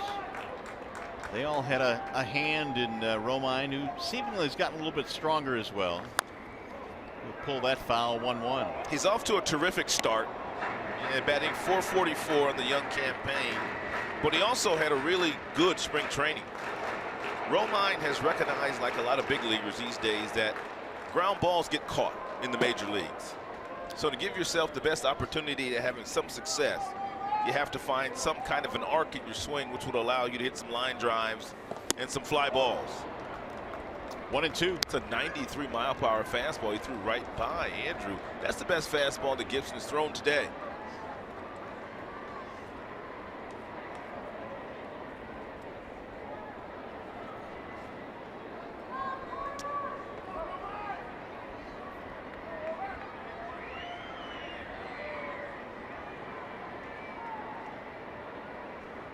Here's the 1-2. Drilling deep to right field. Track wall.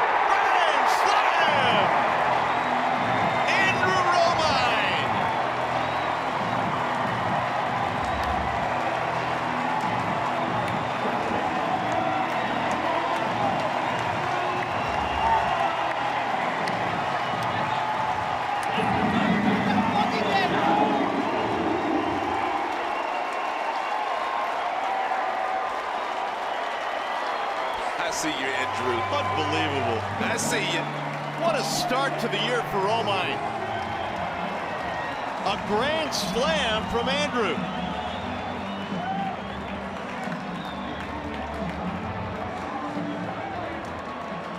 First career grand slam. I guess that retooled swing's working, right, partner? He better call JD, better call his brother, and he better call his dad and say thank you.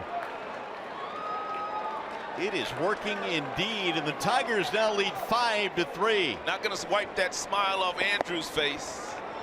Kyle Gibson went to the well one too many times. Lots of breaking balls in this particular inning with runners in scoring position. Finally left something up for Romine to get to. And there was nothing cheap about it. Iglesias bunts one foul, no balls and 2 strikes. Looked like a slider. And just a really nice swing. Left-handers love the bat. The ball down and in. You see the bat flip, Mario? Yeah, I did.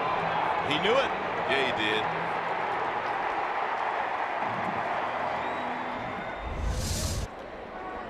You're right, man. He's going to be smiling the rest of the day. Rest of the year. Chapter 3rd easy hop there for Escobar. That'll end the inning. How about a bat flip to break? Let's do it. Look out, Romine. Andrew Romine. Bat flip. Grand slam. Oh, we flipped it. He knew it all the way, didn't he? Booyah.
Well, you got to love the game of baseball. Michael Fulmer has been struggling with his command all day long. He had given up 3 runs, and then Romine steps up, says, how do you like this grand slam?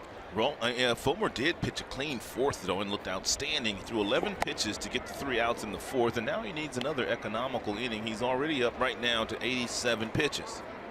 First career grand slam for Romine, highlights a 5-run 4th.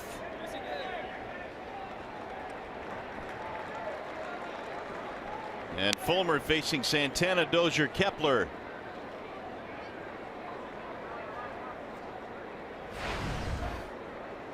A 40-pitch 3rd followed by an 11-pitch 4th for Fulmer.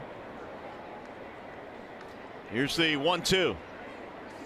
Way outside, 2-2. Even though he was struggling mightily in that 3rd frame, Brad left him out there to throw 40 pitches. That's all part of the learning process in the big leagues, especially with a guy that you know is going to be around a long, long time.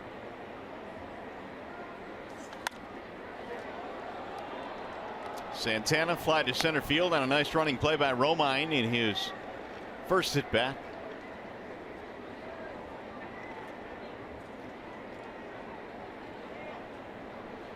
Again, the 2-2. Swing and a miss. He struck him out.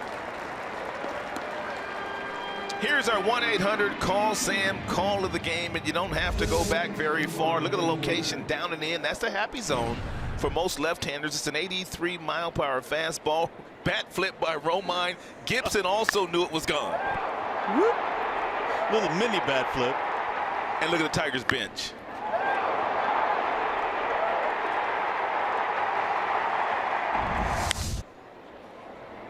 That ball hit in the air.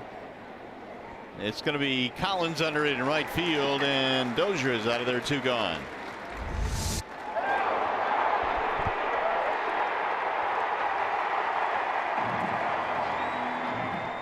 Gotta love it.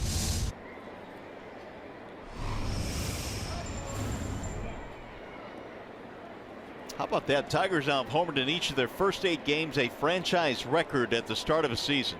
It's so great to see the Tigers get off to the kind of start that they've gotten off to this year.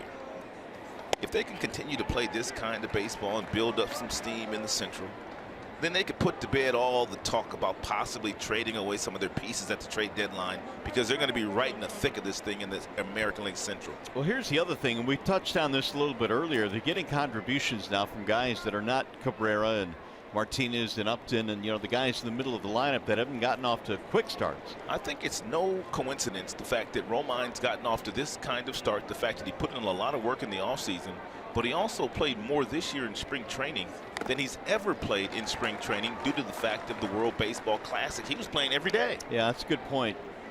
And Andrew, in fact, was talking about that before yesterday's game, saying that he feels more prepared this year because he was literally playing every day in spring camp this year.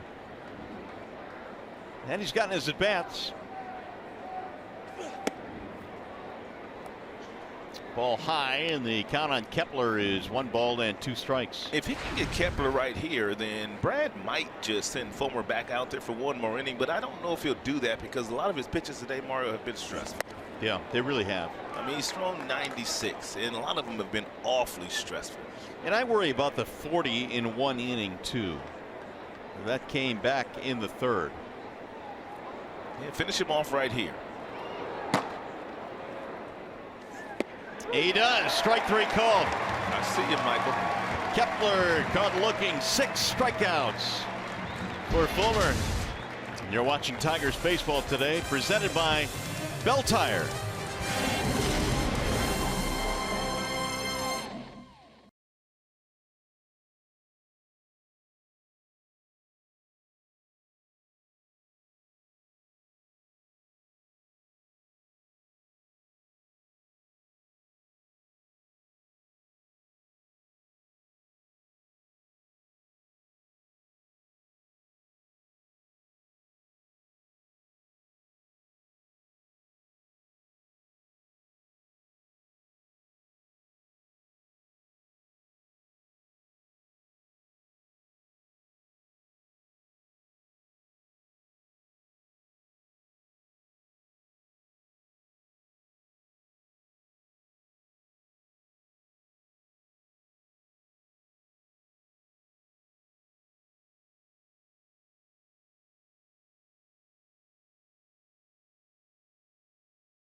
Tigers baseball on Fox Sports Detroit is brought to you by Bell Tire. For tires and auto service, everybody needs a Bell Tire guy. And by Chevrolet, the most awarded car company 3 years in a row. Back here at Comerica Park on a nice sunny afternoon. A little bit crisp, but that's okay. Good baseball as well. Tigers lead 5-3. And we're going to have a pitching change of the wall side windows variety as Tyler Duffy will check in. And Duffy, for the most part, 60% fastballs. He'll get up to 92, 93. Also throws quite a few curveballs and changeups. Does not have a slider, does not cut the baseball. Fastball, curveball, changeup out of the hand of Tyler Duffy. Off to a nice start this year. Their entire pitching staff, for the most part, is off to a nice start. The game can change on a dime. It looked like because of the pitch count, Gibson will be out there a long time today. And he's out after 4. And Fulmer looks like he's going to go back out for the 6th. Yeah. Funny game. Kinsler leads it off against Duffy. Pulls it on the ground to third. Knocked down there. Will they have time? Yes, one gone. Escobar stayed with it. Here's Castellanos. It's funny, man. I remember you before the game started saying, you know what, none of us have picked a left-handed batter for pick the stick today. Right. Against this right-hander, Kyle Gibson. And you said, you know what, I want to change my pick to Romine, but it was too late. And Craig Wilkin would not let me do it, the producer. Nope. Craig, I'm going to call him out. Craig Wilkin, our producer, would not let me do it. Rules are rules, my man. Man, that would have been a nice change. You'd be swimming in points right now. Yeah. Castellanos a double and a strikeout.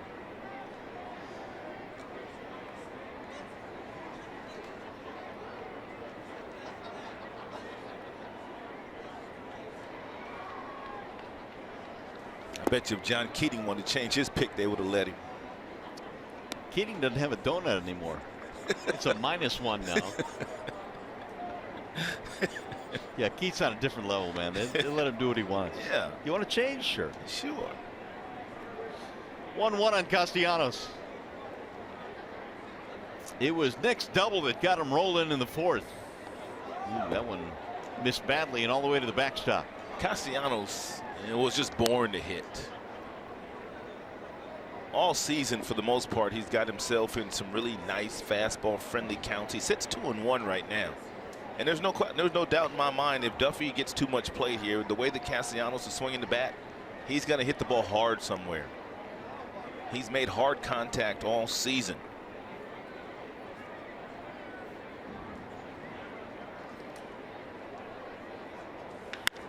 Chopper to the shortstop, left-handed scoop, or to his left, the scoop by Polanco, and he throws him out. A couple of ground balls for Duffy, 2 gone here in the 5th. Now it's time to get Miguel Cabrera going. Miggy in the ball game today with a ground out and a fly out.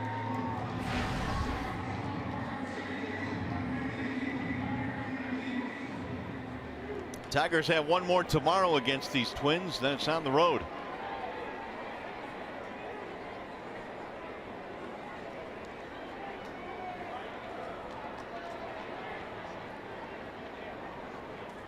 Backed him out of there, 1-0.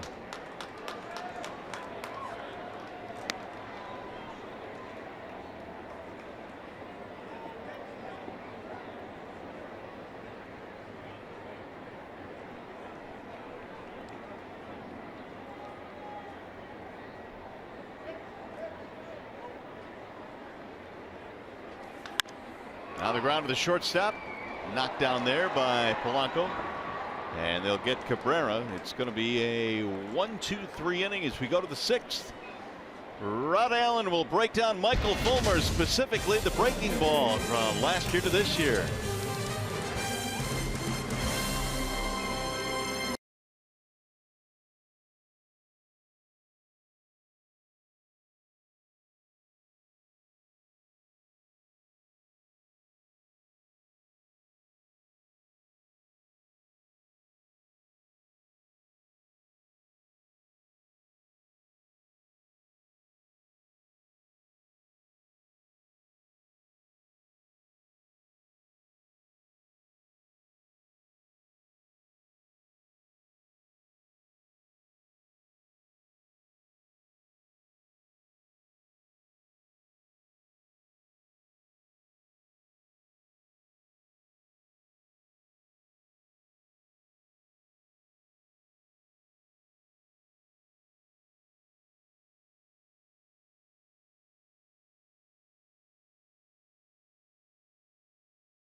They have taken the lead. Michael Fulmer goes back to the mound now. And Fulmer will face the middle of the lineup: Sano, Mauer, and Polanco. Michael survived a nightmarish third in which he threw 40 pitches, gave up 2 runs, but his teammates had picked him up, and now Fulmer the last 2 innings has been really good. He has settled in nicely. And a swing and a miss by Sano. He went from not being able to command that off-speed stuff at all to simply finding it here in the 4th, 5th, and now the 6th inning. What an adjustment by Michael Fulmer. His first pitch strikes have been amazing. 21 of 21. Nice play by Upton and left. Ooh, boys are flashing some leather too. Let's see if they want to look at it. Good jump here. We talked about the fact that they wanted Justin Upton to play in shallower this year than last year, and we've already seen the result of him making a couple of really nice catches, balls he wouldn't have caught last year because he was playing deeper. Yeah, that right there is the base hit last year. All day long, every day. No challenge, a clean catch there by Upton. And now Fulmer has retired 8 consecutive Twins batters. Talk about settling in. Is he 22 of 22 in first pitch strikes, dude? He just, yep, and that's another one. 22 of 22. Stop it. Stop it. I have never. Stop it. I'm just reporting it. I have never seen that or heard of that. I mean, that's pretty amazing. It is amazing. When you consider the struggles he had early on, he was still throwing first pitch strikes. He's dealing now, though. Look how quick he's working, too. He's working with a lot of confidence all of a sudden. He's going to gain a whole lot of respect from his teammates after this outing, man. He sure will. And me too. Now, do you think he also learned something about himself in grinding through a couple of tough innings? Oh, especially that third. 40 pitches in an inning. He probably has never thrown 40 pitches in an inning in his life. Right. And this is the big leagues. He's retired 8 straight. Mauer looks at a ball outside. And he's throwing the changeup with so much more conviction. It looks like the changeup of a season ago that Fulmer all of a sudden has found here in the 5th and 6th inning.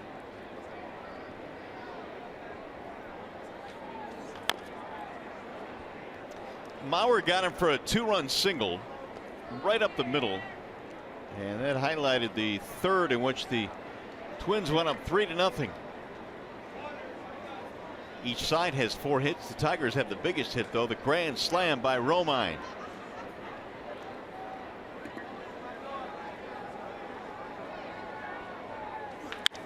Ground ball, diving stop, Kinsler from a knee, throws him out. Let's take a look at our bale tire pitch by pitch. Then we'll get back to that fine Kinsler play. This was Fulmer last year. Look at where he's releasing the baseball. He's nice balanced position. The changeup is free and easy. But take a look at today. He's releasing the breaking ball and the changeup out in front. He's bouncing every last one of them. Then he went into the dugout. He picked the towel up and he just started throwing, simulating like he was throwing on the mound. And then he went right back out there in this particular game and threw some more dandy changeup. So nice adjustment here today by Fulmer in game today. 1 strike to call on Polanco. That's the one thing that amazes me about some of the guys, especially the young guys like a Fulmer, the fact that he can make those kind of adjustments in game and being as young as he is. Yeah, that's the kicker. I mean, this guy's 24 years old, but when you look at him pitch, you kind of see the moxie and the development and the maturity of a guy much older. He's at 107 right now. Just a different pep in his step here all of a sudden. That grand slam gave him a charge of adrenaline. He jumped off the bench. That'll give you some adrenaline. Here's the 0-2.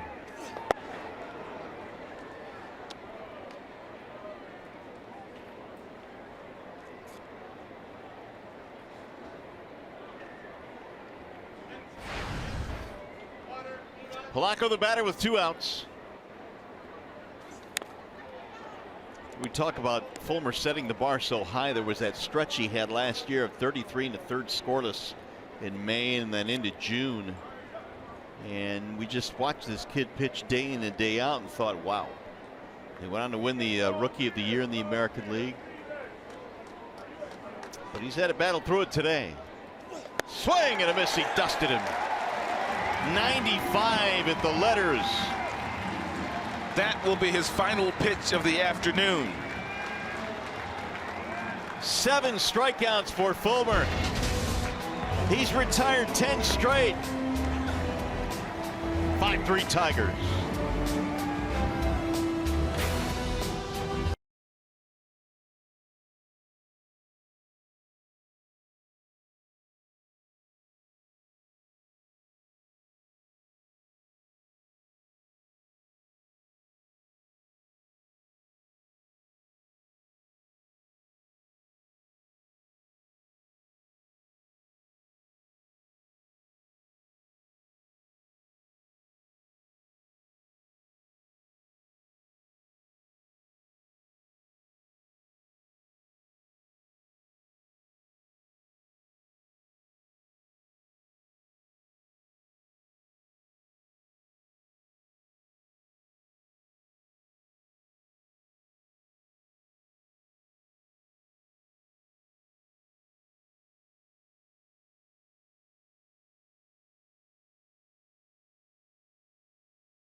John and Simo with a game break as this game has turned dramatically around. We can confirm that, yeah, Michael Fulmer just got the handshake from Brad Ausmus. His day is done, and what a day it turned out to be after not starting well at all. Fighting himself early, Keats, in this ball game. But what an adjustment by the Rookie of the Year in 2016.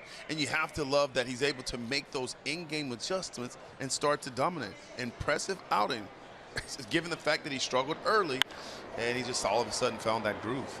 All right, upstairs we go. Mario, run. All right, boys, yeah, dramatic turnaround indeed. The Tigers up 5-3 as we play here in the bottom of the 6th. And a ground ball out off the bat of Victor Martinez, one gone. We'll bring up Justin Upton. This is a good friend of mine, Dave Beaton. Jay up with a double, a walk, and a run scored.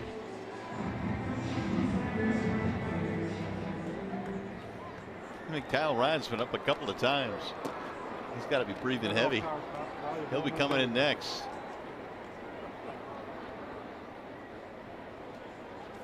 Upton looks at a strike, 0-1. Apparently, Michael Fulmer figured out something and took it out there for the 4th, 5th, and 6th innings because he was dominant.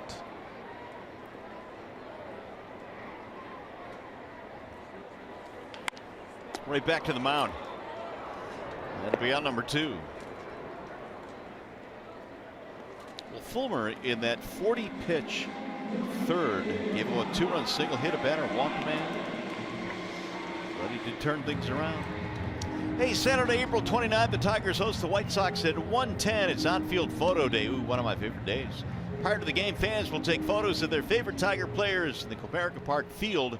For tickets, visit tigers.com or call 866-66-TIGER and get your photo taken with your favorite Tiger. It really is a great day for the fans because it's one of the few days during the course of the regular season and that you can get up close and personal to your favorite Tiger. Tyler Collins going the other way again. Of course, in spring training, you can get interviews and you can get close to your players, but this is one day they allow the fans on the field to get up and close. That'll bring up James McCann. McCann, a ground out and a soft line out. Tigers now have 5 hits.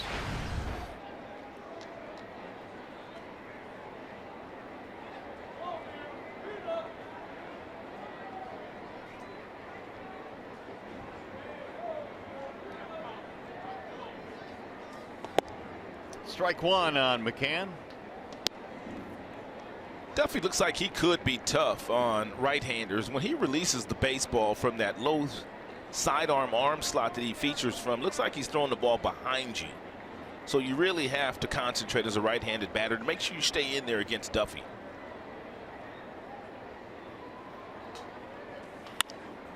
Slow roller towards second. Dozier ranging left. Throws out McCann, retiring the side. No runs, one hit, one left.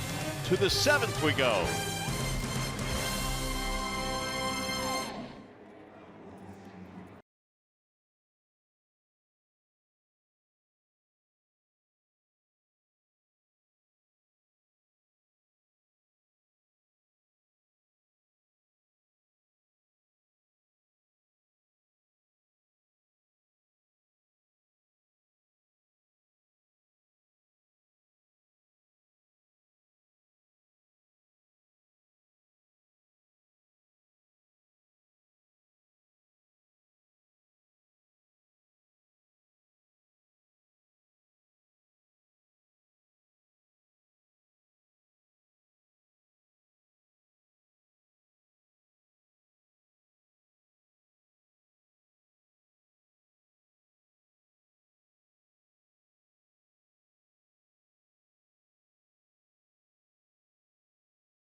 Time now for the Unlimited Baseball Break, brought to you by T-Mobile. Buster Posey of the Giants placed on the 7-day concussion DL yesterday. How about Yoenis Cespedes? 3 big flies last night in Philadelphia.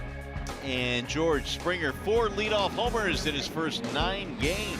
You know, he has played in the shadow of Carlos Correa and also Jose Altuve in Houston.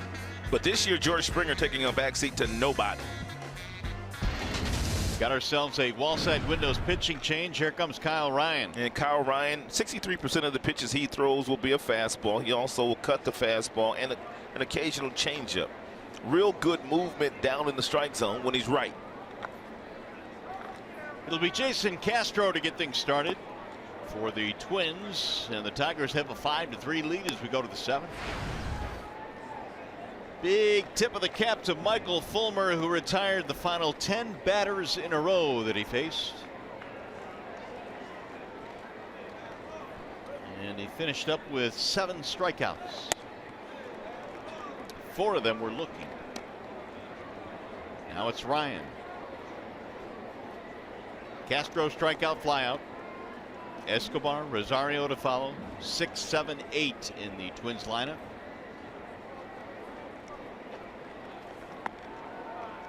Reno. You don't want to walk anybody here. We have seen what leadoff walks from the bullpen can do on this homestand. Castro's already demonstrated a real nice eye this year. He's already walked quite a bit.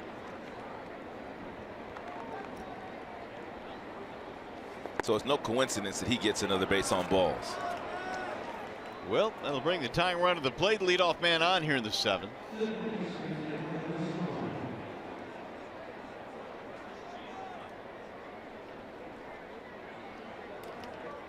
Bring up Escobar. More action in the Tigers bullpen.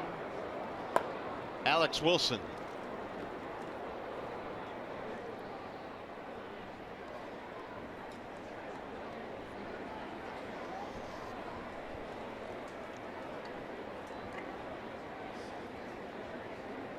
Escobar, strikeout, ground out. And Paul Molitor has 3 switch hitters in his lineup today. The shortstop Polanco, Escobar, and also Santana.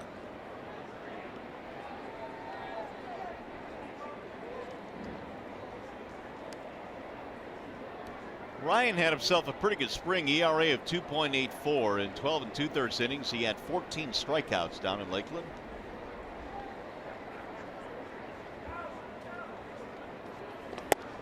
Strike one.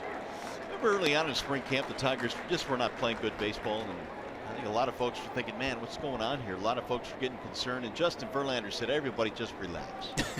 Yeah, he did. It doesn't mean anything. Yeah, he said it's just spring training. Yeah. But Brad, he was a little frustrated because there was a lot of base on balls and there were sloppy games, and I think they had like 5 or 6 games in 1 week where they gave up 9 runs, and he wasn't happy about it. Yeah, it was ugly, to be sure. But when the bell rings for the regular season, all that just goes out the window. The 0-1. 0-2 now on Eduardo Escobar.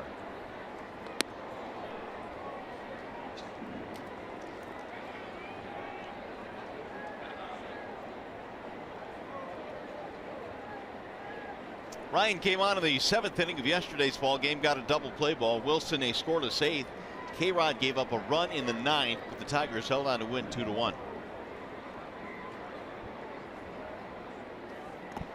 That'll bounce in. 1-2 the count on Escobar.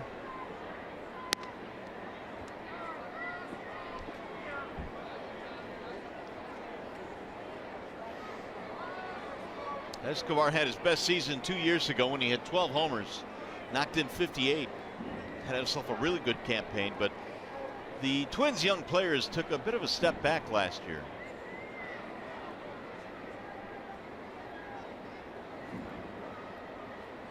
Here's the 1-2. Ground ball to third. Castellanos, Kinsler, and a double play. Tigers have been outstanding at turning the double play so far this year. That is their 9th double play turn this season. How about this feed by Castellanos?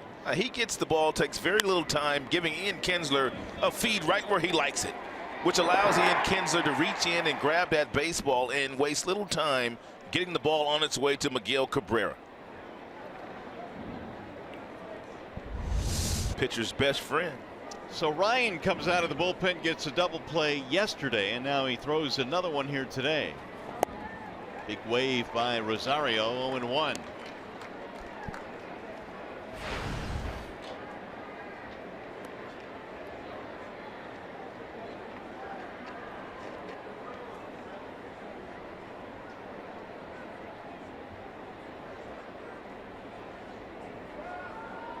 Ooh. Oh, man. It's a dandy. Some serious hookage there.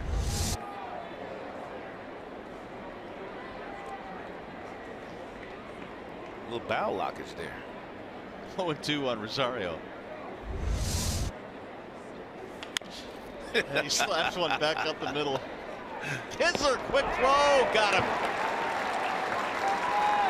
That'll do it for the Twins. No runs, so 1.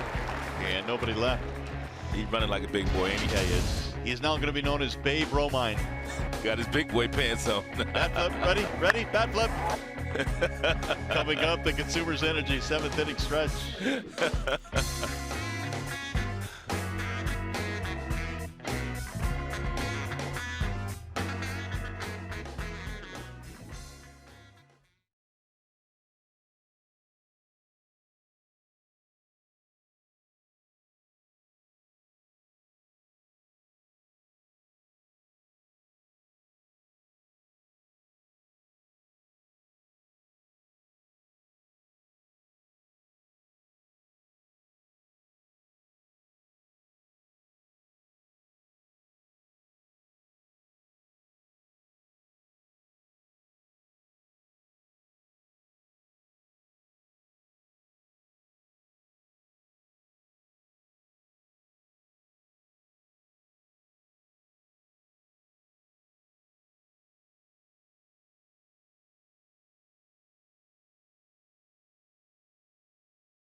America Bank game summary. The first batter that Michael Fulmer saw today was Brian Dozier. He hit a home run, and they went on to extend that lead to 3. Michael Fulmer, boy, did he settle in innings 4 and 5. But up stepped Andrew Romine in the 4th with the bases loaded against Kyle Gibson, who was absolutely dealing all day long.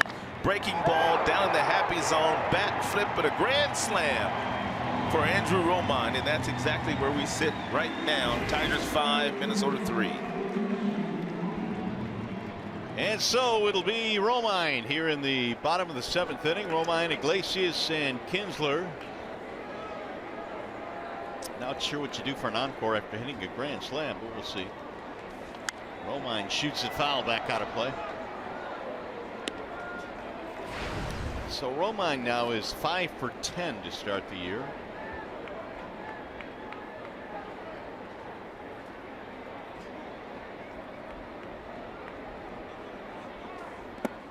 We talked about Romine retooling his swing in the offseason, but it's further proof, Rod, that these guys, once the season ends, they may take a couple of weeks, maybe a month off tops, but then they're right back at it, aren't they? They don't take much time off these days because there's always someone that wants to take your job, and there's someone out there that's always working hard. So you need to work hard as well.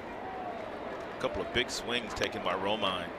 I kind of like the way that he's just kind of casually holding the bat on his shoulder. I mean, which creates a real nice bat angle. He does pull it off ever so slightly before the pitch is thrown, but he's kind of resting that bat right on his shoulders.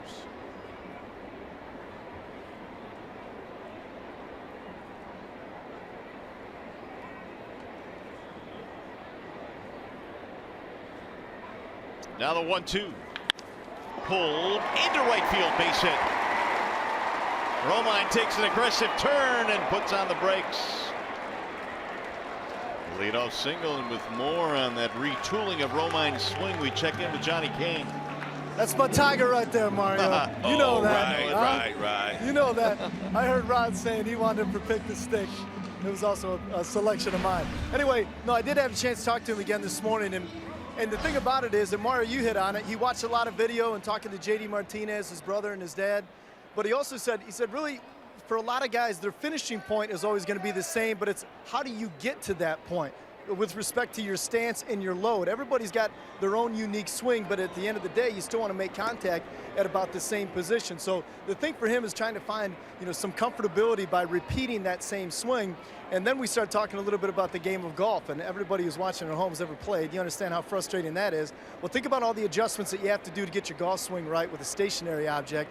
Andrew's trying to make these adjustments as soon as the pitch is leaving the pitcher's hand. So you're doing it in less than a second. So once you start to feel it go wrong, he told me there are times when he's up there and the pitch is coming and he already realizes he's made a mistake with the swing, but you got to follow through with it. But through repetition, he'll get more and more comfortable with the retooled swing. Well, and that's the aim. And there's a bunt by Iglesias. They're going to get the out at first, but that'll advance the runner. Iggy moves up Romine, one gone. Romine was saying it's hard to explain. It's not necessarily where are your hands, where are your feet, where are your hips. I mean, what does your stance look like? It's more of a feel. A feel. And rhythm and timing. Yeah, it's hard to explain. You got to feel it. That'll bring up Kinsler now. And right now he's feeling it. Ian is 0 for 3.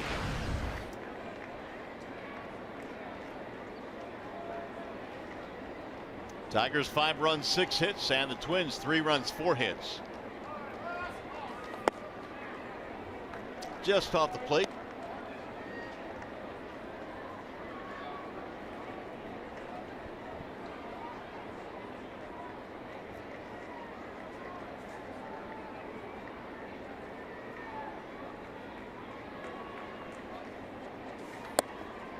Missed outside again. He stayed away. 2 balls and no strikes.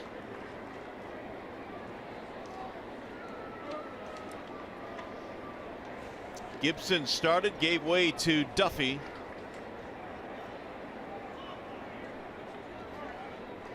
Tigers today 2 out of 6 with men in scoring position. Souvenir 2-1.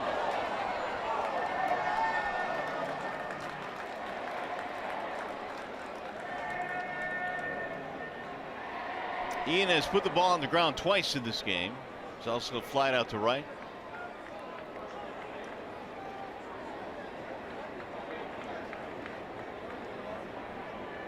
Here's the 2-1. Ooh, look out, over his head.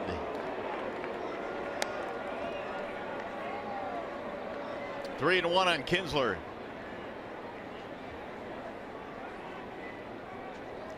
Duffy has been used exclusively in the rotation for the Twins up until this season. Out of the bullpen here today. Made 26 starts last year. Lost 12 games, had an ERA of over 6. And he walked him. See what Ian got before the game today? He got his hardware. His first Gold Glove. Well deserved. For the last couple of years, we felt that Kinsler was worthy of winning this award. He actually did win it last year. And this is something that's going to take front and center on the mantle because he is really proud of this Gold Glove. Yeah, I believe this is what he's most proud of. I mean, he's done a lot of positive things from an offensive standpoint. He's been a great player for a long, long time in this league, but he's always played in the shadow of guys like Dustin Pedroia, Robinson Cano at that second base position, but finally getting his last year. Castellanos the batter. So they got 12 Gold Gloves down there between number 13 and number 3. Number 13 would be Omar Vizquel, first base coach. He has 11 of those bad boys. He was something else, man. 11 Gold Gloves. I know they called Ozzie Smith the Wizard, but didn't Tran break his streak though? He won some consecutively till Alan Trammell finally won one at one point in time. Yeah, Trammell did. Yeah, back in his day, yeah. But it was a joy to watch Vizquel play. There's a Tram fan.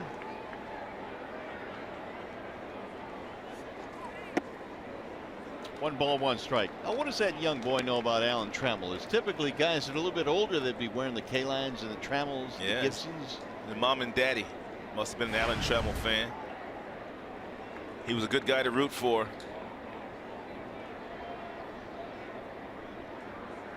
One on Castellanos. Tigers trying to extend the 5-3 lead. 1-2.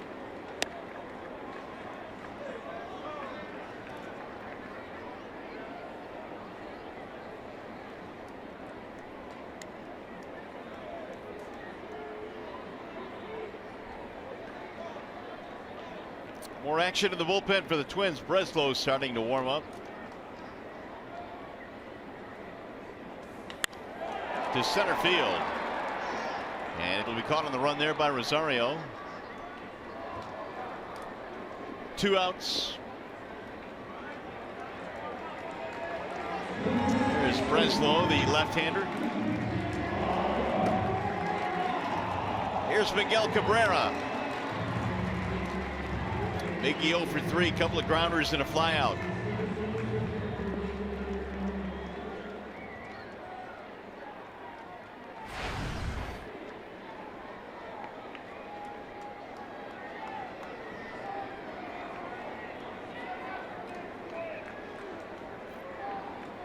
Good chance here for Cabrera to pick up his first RBI.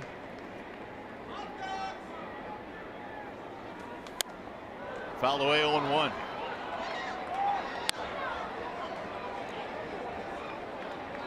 Do you think Rod Miggy's the type of guy, after going through the slow start, to go in and watch tape, or does he just try and figure this out on his own? I think he might go in and watch a little bit of tape, not inundate himself with tape and clog his mind, because Miggy's been doing this for so long. He knows sooner or later something's going to click for him. Fly ball, right field, deep. Kepler right in front of the wall. Gave it a ride, not deep enough. Tigers lead 2. You're watching Tigers baseball, presented by Bell Tire.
Baseball on Fox Sports Detroit is brought to you by Comerica Bank, a part of Detroit and the community since 1849.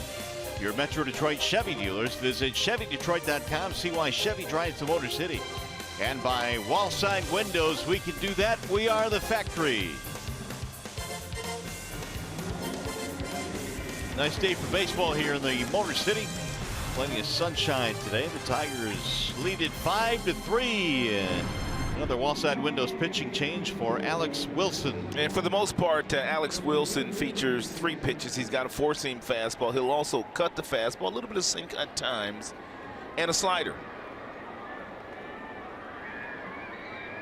Wilson replaces Ryan, who faced 3 batters, got a double play in the 7th.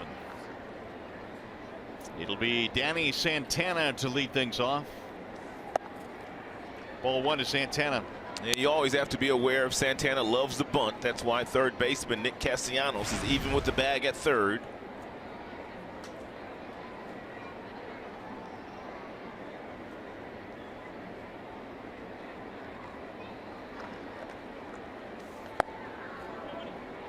Two and 0 the count.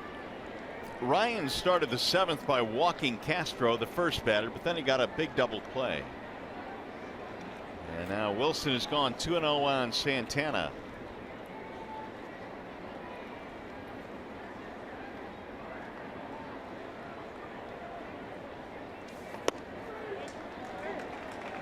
Two and 1.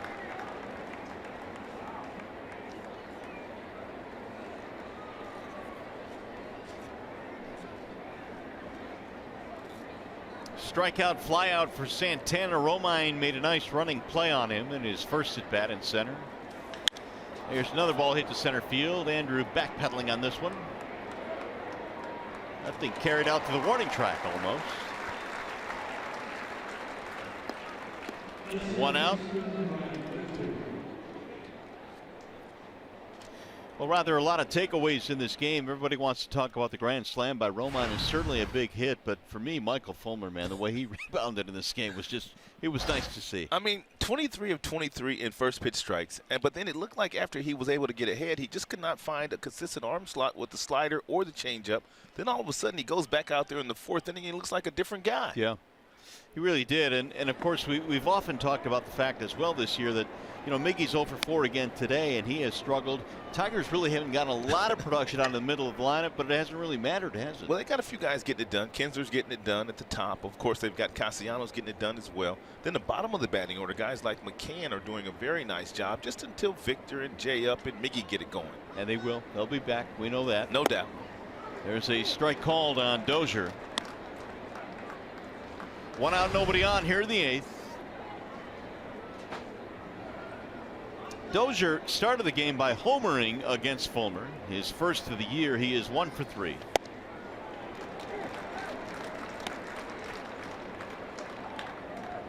Only 4 hits allowed by Tigers pitching in this game.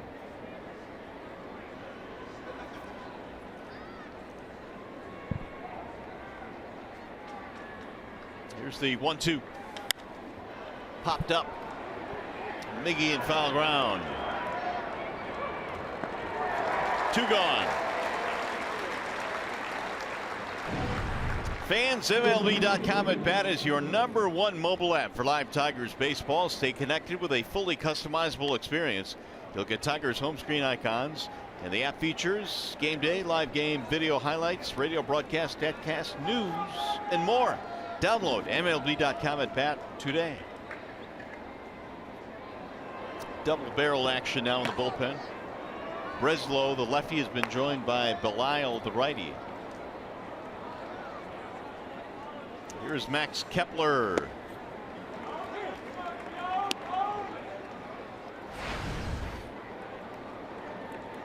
On base twice today, single hit by pitch. They are shifting against Kepler.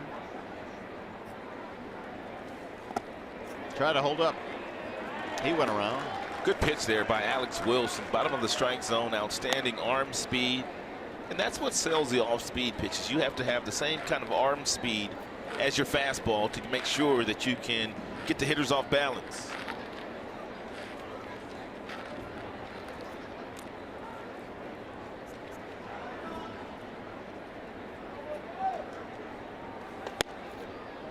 1-2 on Kepler.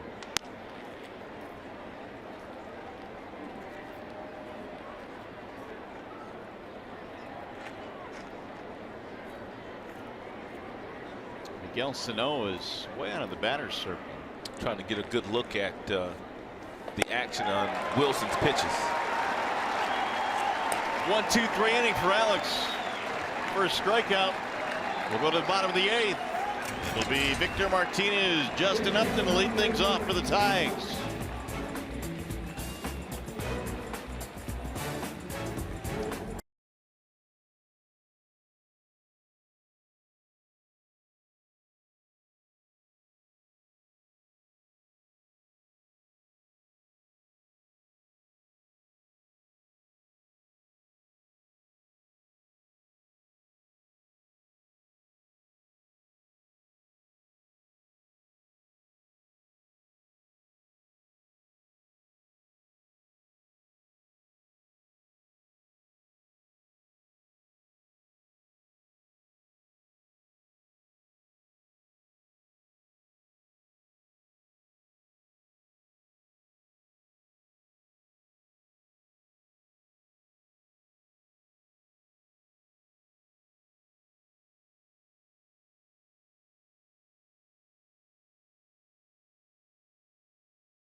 Here's our game summary today. Romine had the biggest hit of the day, a grand slam. That was in the 4th inning. Michael Fulmer battled through 6 innings in this game. And Brian Dozier led off the game with a home run, but so far not enough for the Minnesota Twins. They've gone back to the bullpen and a wall side windows pitching change. Here's Craig Breslow. And Breslow, for the most part, a 2-pitch pitcher. He's got a fastball that will top out at about 88 miles an hour. He throws that 80% of the time. And when he's not throwing the fastball, he's throwing a curveball. So it'll be Victor Martinez to lead it off. Martinez, Upton, Collins, and if anybody gets on, McCann.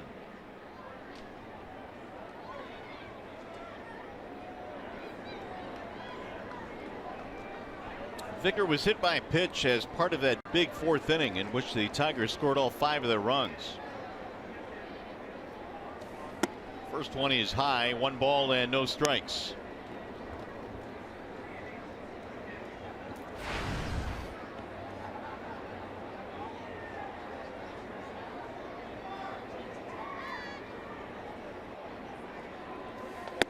That's in there for a strike, 1-1. Breslow replaces Duffy, who came on for the starter Gibson, who lasted 4 innings today despite an early low pitch count. He's a bright fellow too. He's an Ivy Leaguer. He is. He went to Yale. But I have no way of trying to pronounce what he got his degree in. Really? There you go. Take care of that, partner. What did he get it in? What is that? Let's see. Give me a couple of minutes on this. Where is it? It's right up there. I should pay attention to the game. There's a fly ball to right field. It's going to be deep, but not deep enough. Caught by Kepler. Molecular biophysics and biochemistry. Molecular biophysics and biochemistry. He's smart, then, isn't he? What? He's smarter than you and me. I know that. I wonder how he uses that degree in athletics. Well, one thing we do know, once he's done playing, I'm sure with a degree like that, he's going to be able to do whatever he wants to do. I mean, of course, there are a lot of Ivy League guys that are working in front offices these days. True, absolutely. We've got one managing the Tigers. Yes, we do. Brad went to Dartmouth.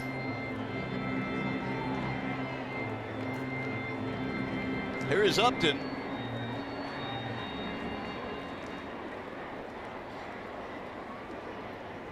You guys got a double and a walk today, plus a run scored. He needs another one right here. I need to try to get some points.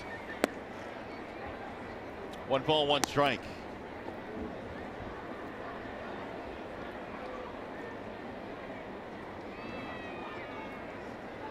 That Upton walk also set up that big 5-run 4th inning for the Tigers.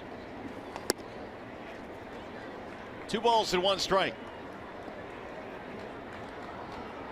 Tigers trailed 3-0. Then the slam by Romine in the 4th inning turned this game right around. Only 4 hits all day for the Twins. The 2-1. Ooh. Good cut of that 88-mile-per-hour fastball by Justin. There's your difference right there. That 5 spot, that crooked number. Looks like Alex Wilson's going to try to finish this thing off with Francisco Rodriguez not available today. And Justin Wilson not available either. Swing and a miss. Justin Upton is out of there on strikes. 2 up, 2 down. Here is the upcoming matchup presented by Wallside Windows. We'll close out the series tomorrow, and it's going to be Zimmerman and Hughes. A couple of guys that love their fastballs, a couple of guys that rely on fastball command. Phil Hughes and Jordan Zimmerman. Nearly identical numbers in their first start. 6 innings, 1 run, 3 strikeouts. Here's Tyler Collins. He's had a nice day. 2 singles and an RBI.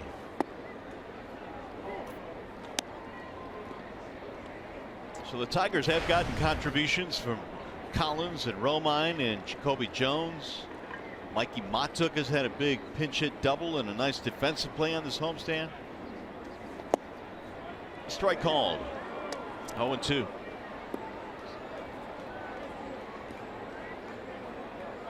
Romine, though, is your offensive hero of the day today with the grand slam.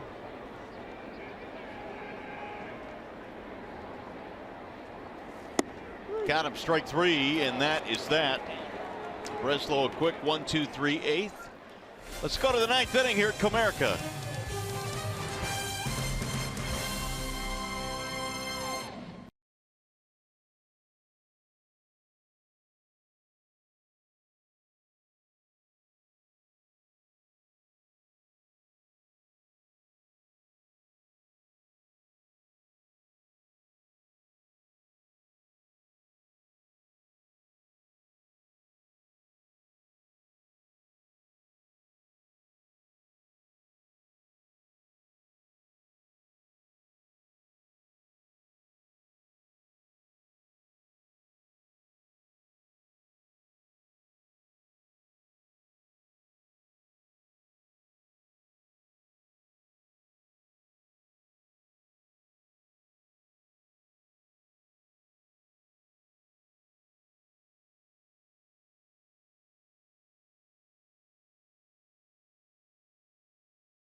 Of course, leveled. It's a 1-800-CALL Sam update. John and Simo with you, and it's a celebration of the catfish, as you like to say. That's my bottom feeder. He's a bench player. He's a utility player.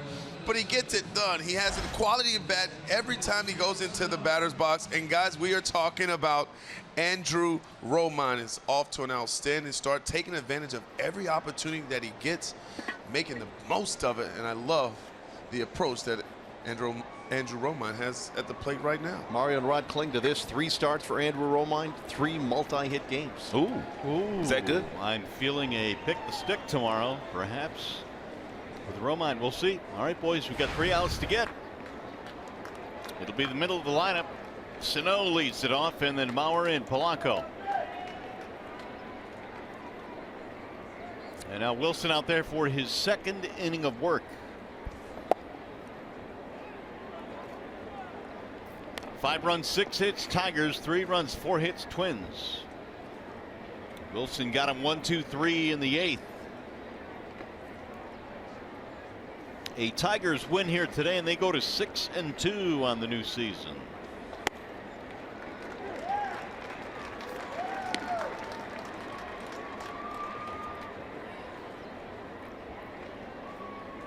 Sano, a double play ball, a fly out, and a walk. He's also scored a run.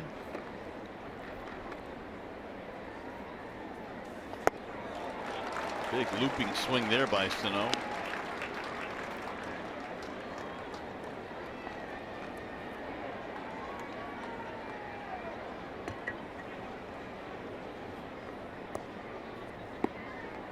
Here's the 1-2. He went. Strike 3. It's a nice job there by Alex Wilson of changing the eye level of the dangerous hitter Miguel Sano. Everything at the bottom of the strike zone. Then he goes up top with a 4-seam fastball that Sano just could not lay off. If you're a pitcher these days and you got 90, 92 and you're not taking advantage of the elevated fastball, you're missing something. It has become so prevalent. Here's Mauer now with 1 out.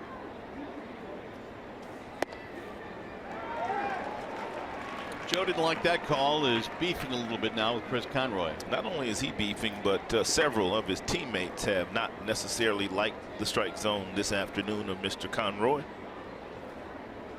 Mauer had a 2-run single in the 3rd, building an early 3-0 Twins lead.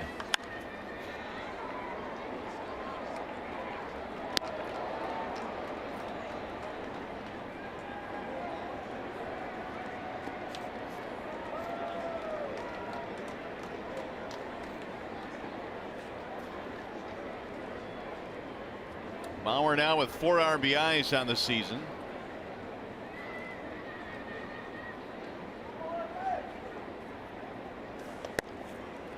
One and 2.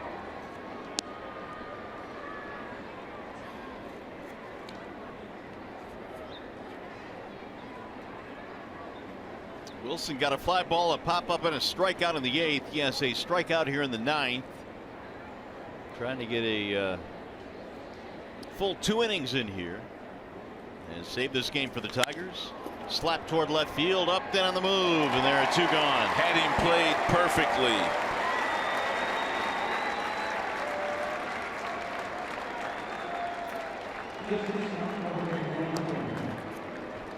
Jay Up also made a real nice play earlier in this game, taking a base hit away from Miguel Sano. Tigers making some really good defensive plays in this game today. We'll be talking about that coming up on Tigers Live. Already turned 9 double plays as a team this year. Here comes a crowd of better than 23,000. Tigers fans have been coming out in droves here the first week of the season. A really nice series against Boston. 23,000 today. They had 21,000 yesterday. The 0-1.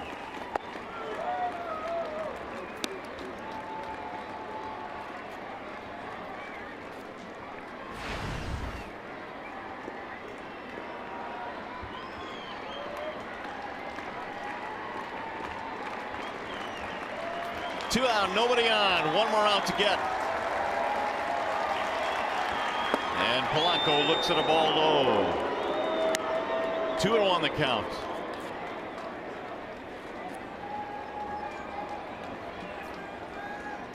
2 strikeouts today for Polanco and a ground out.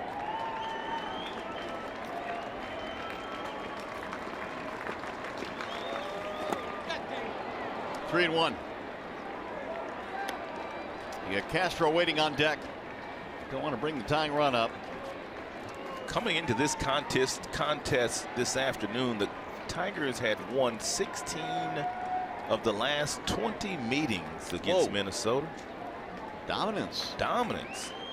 They didn't lose in Minnesota last year. They did not. 9-0 in Minnie a season ago.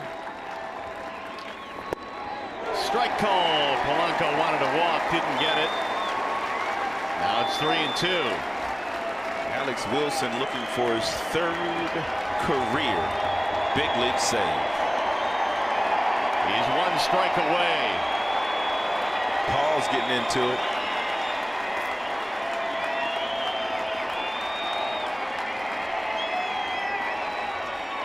And he walked him. So there is life for Minnesota. 2-out walk to Jorge Polanco.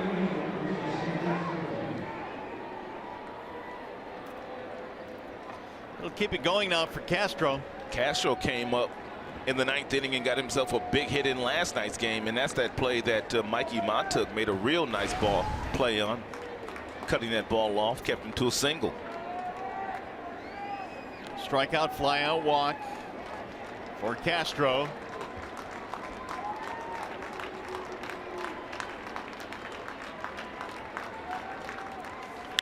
Fouled away 0-1. If you're Alex Wilson, you just have to keep Castro in the ballpark. You cannot allow him to hit this ball out of the yard. They're off the line at third base on Castro.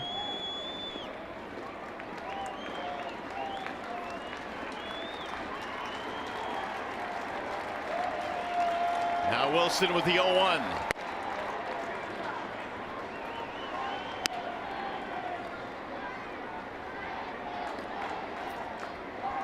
Same 2 teams tomorrow. Tigers trying to get to 6-2 with a win here today. They trailed 3-0 early.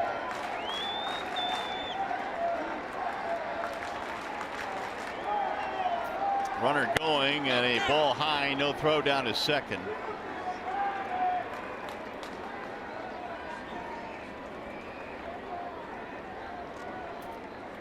Two and one brings McCann out to the mound.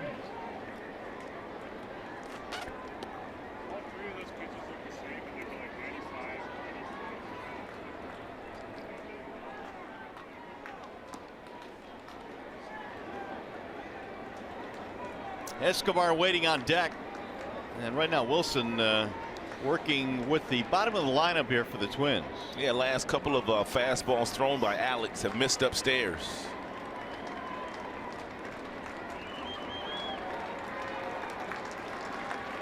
Here's the 2-1.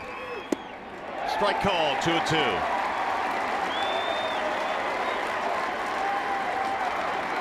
Just in case, Shane Green warming up. Warming up in a hurry.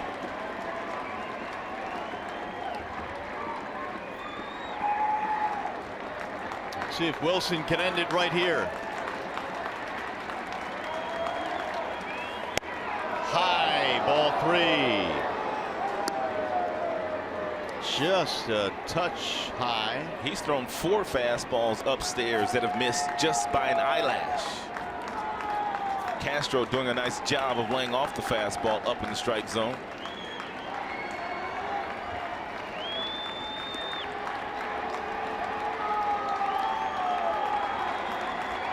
Three and 2.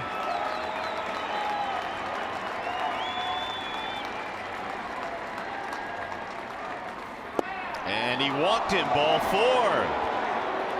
Pair of 2-out walks, tying runs on. It's going to bring up Escobar. Get a pinch runner at first base as well. Is that Buxton? And Rich Doobie waited as long as he could possibly wait before jogging out to the mound. He wants to make sure that they give Shane Green enough time to heat up.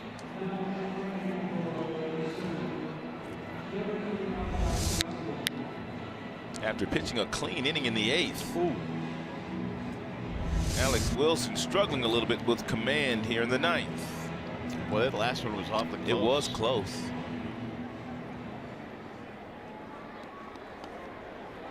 So Doobie heads back to the bench.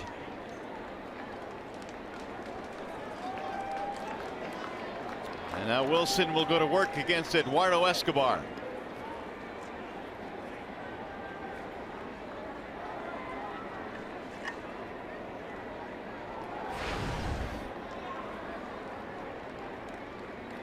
Oh for 3 in the ball game. Knocked into a double play against Kyle Ryan in the 7th.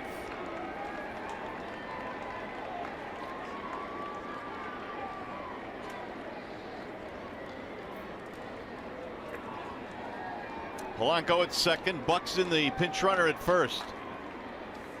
Big swing there by Escobar. He let it all hang out. He wasn't trying to hit a single there. He's got 1 homer this year, and he was trying to hit a second.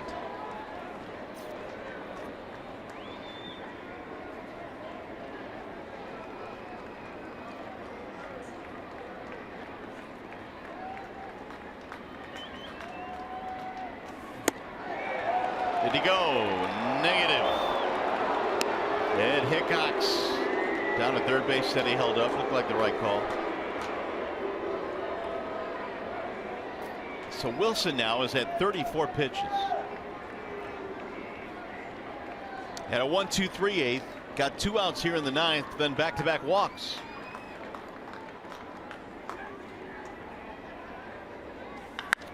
And he popped him up. Shallow center field. Romine, and the Tigers win.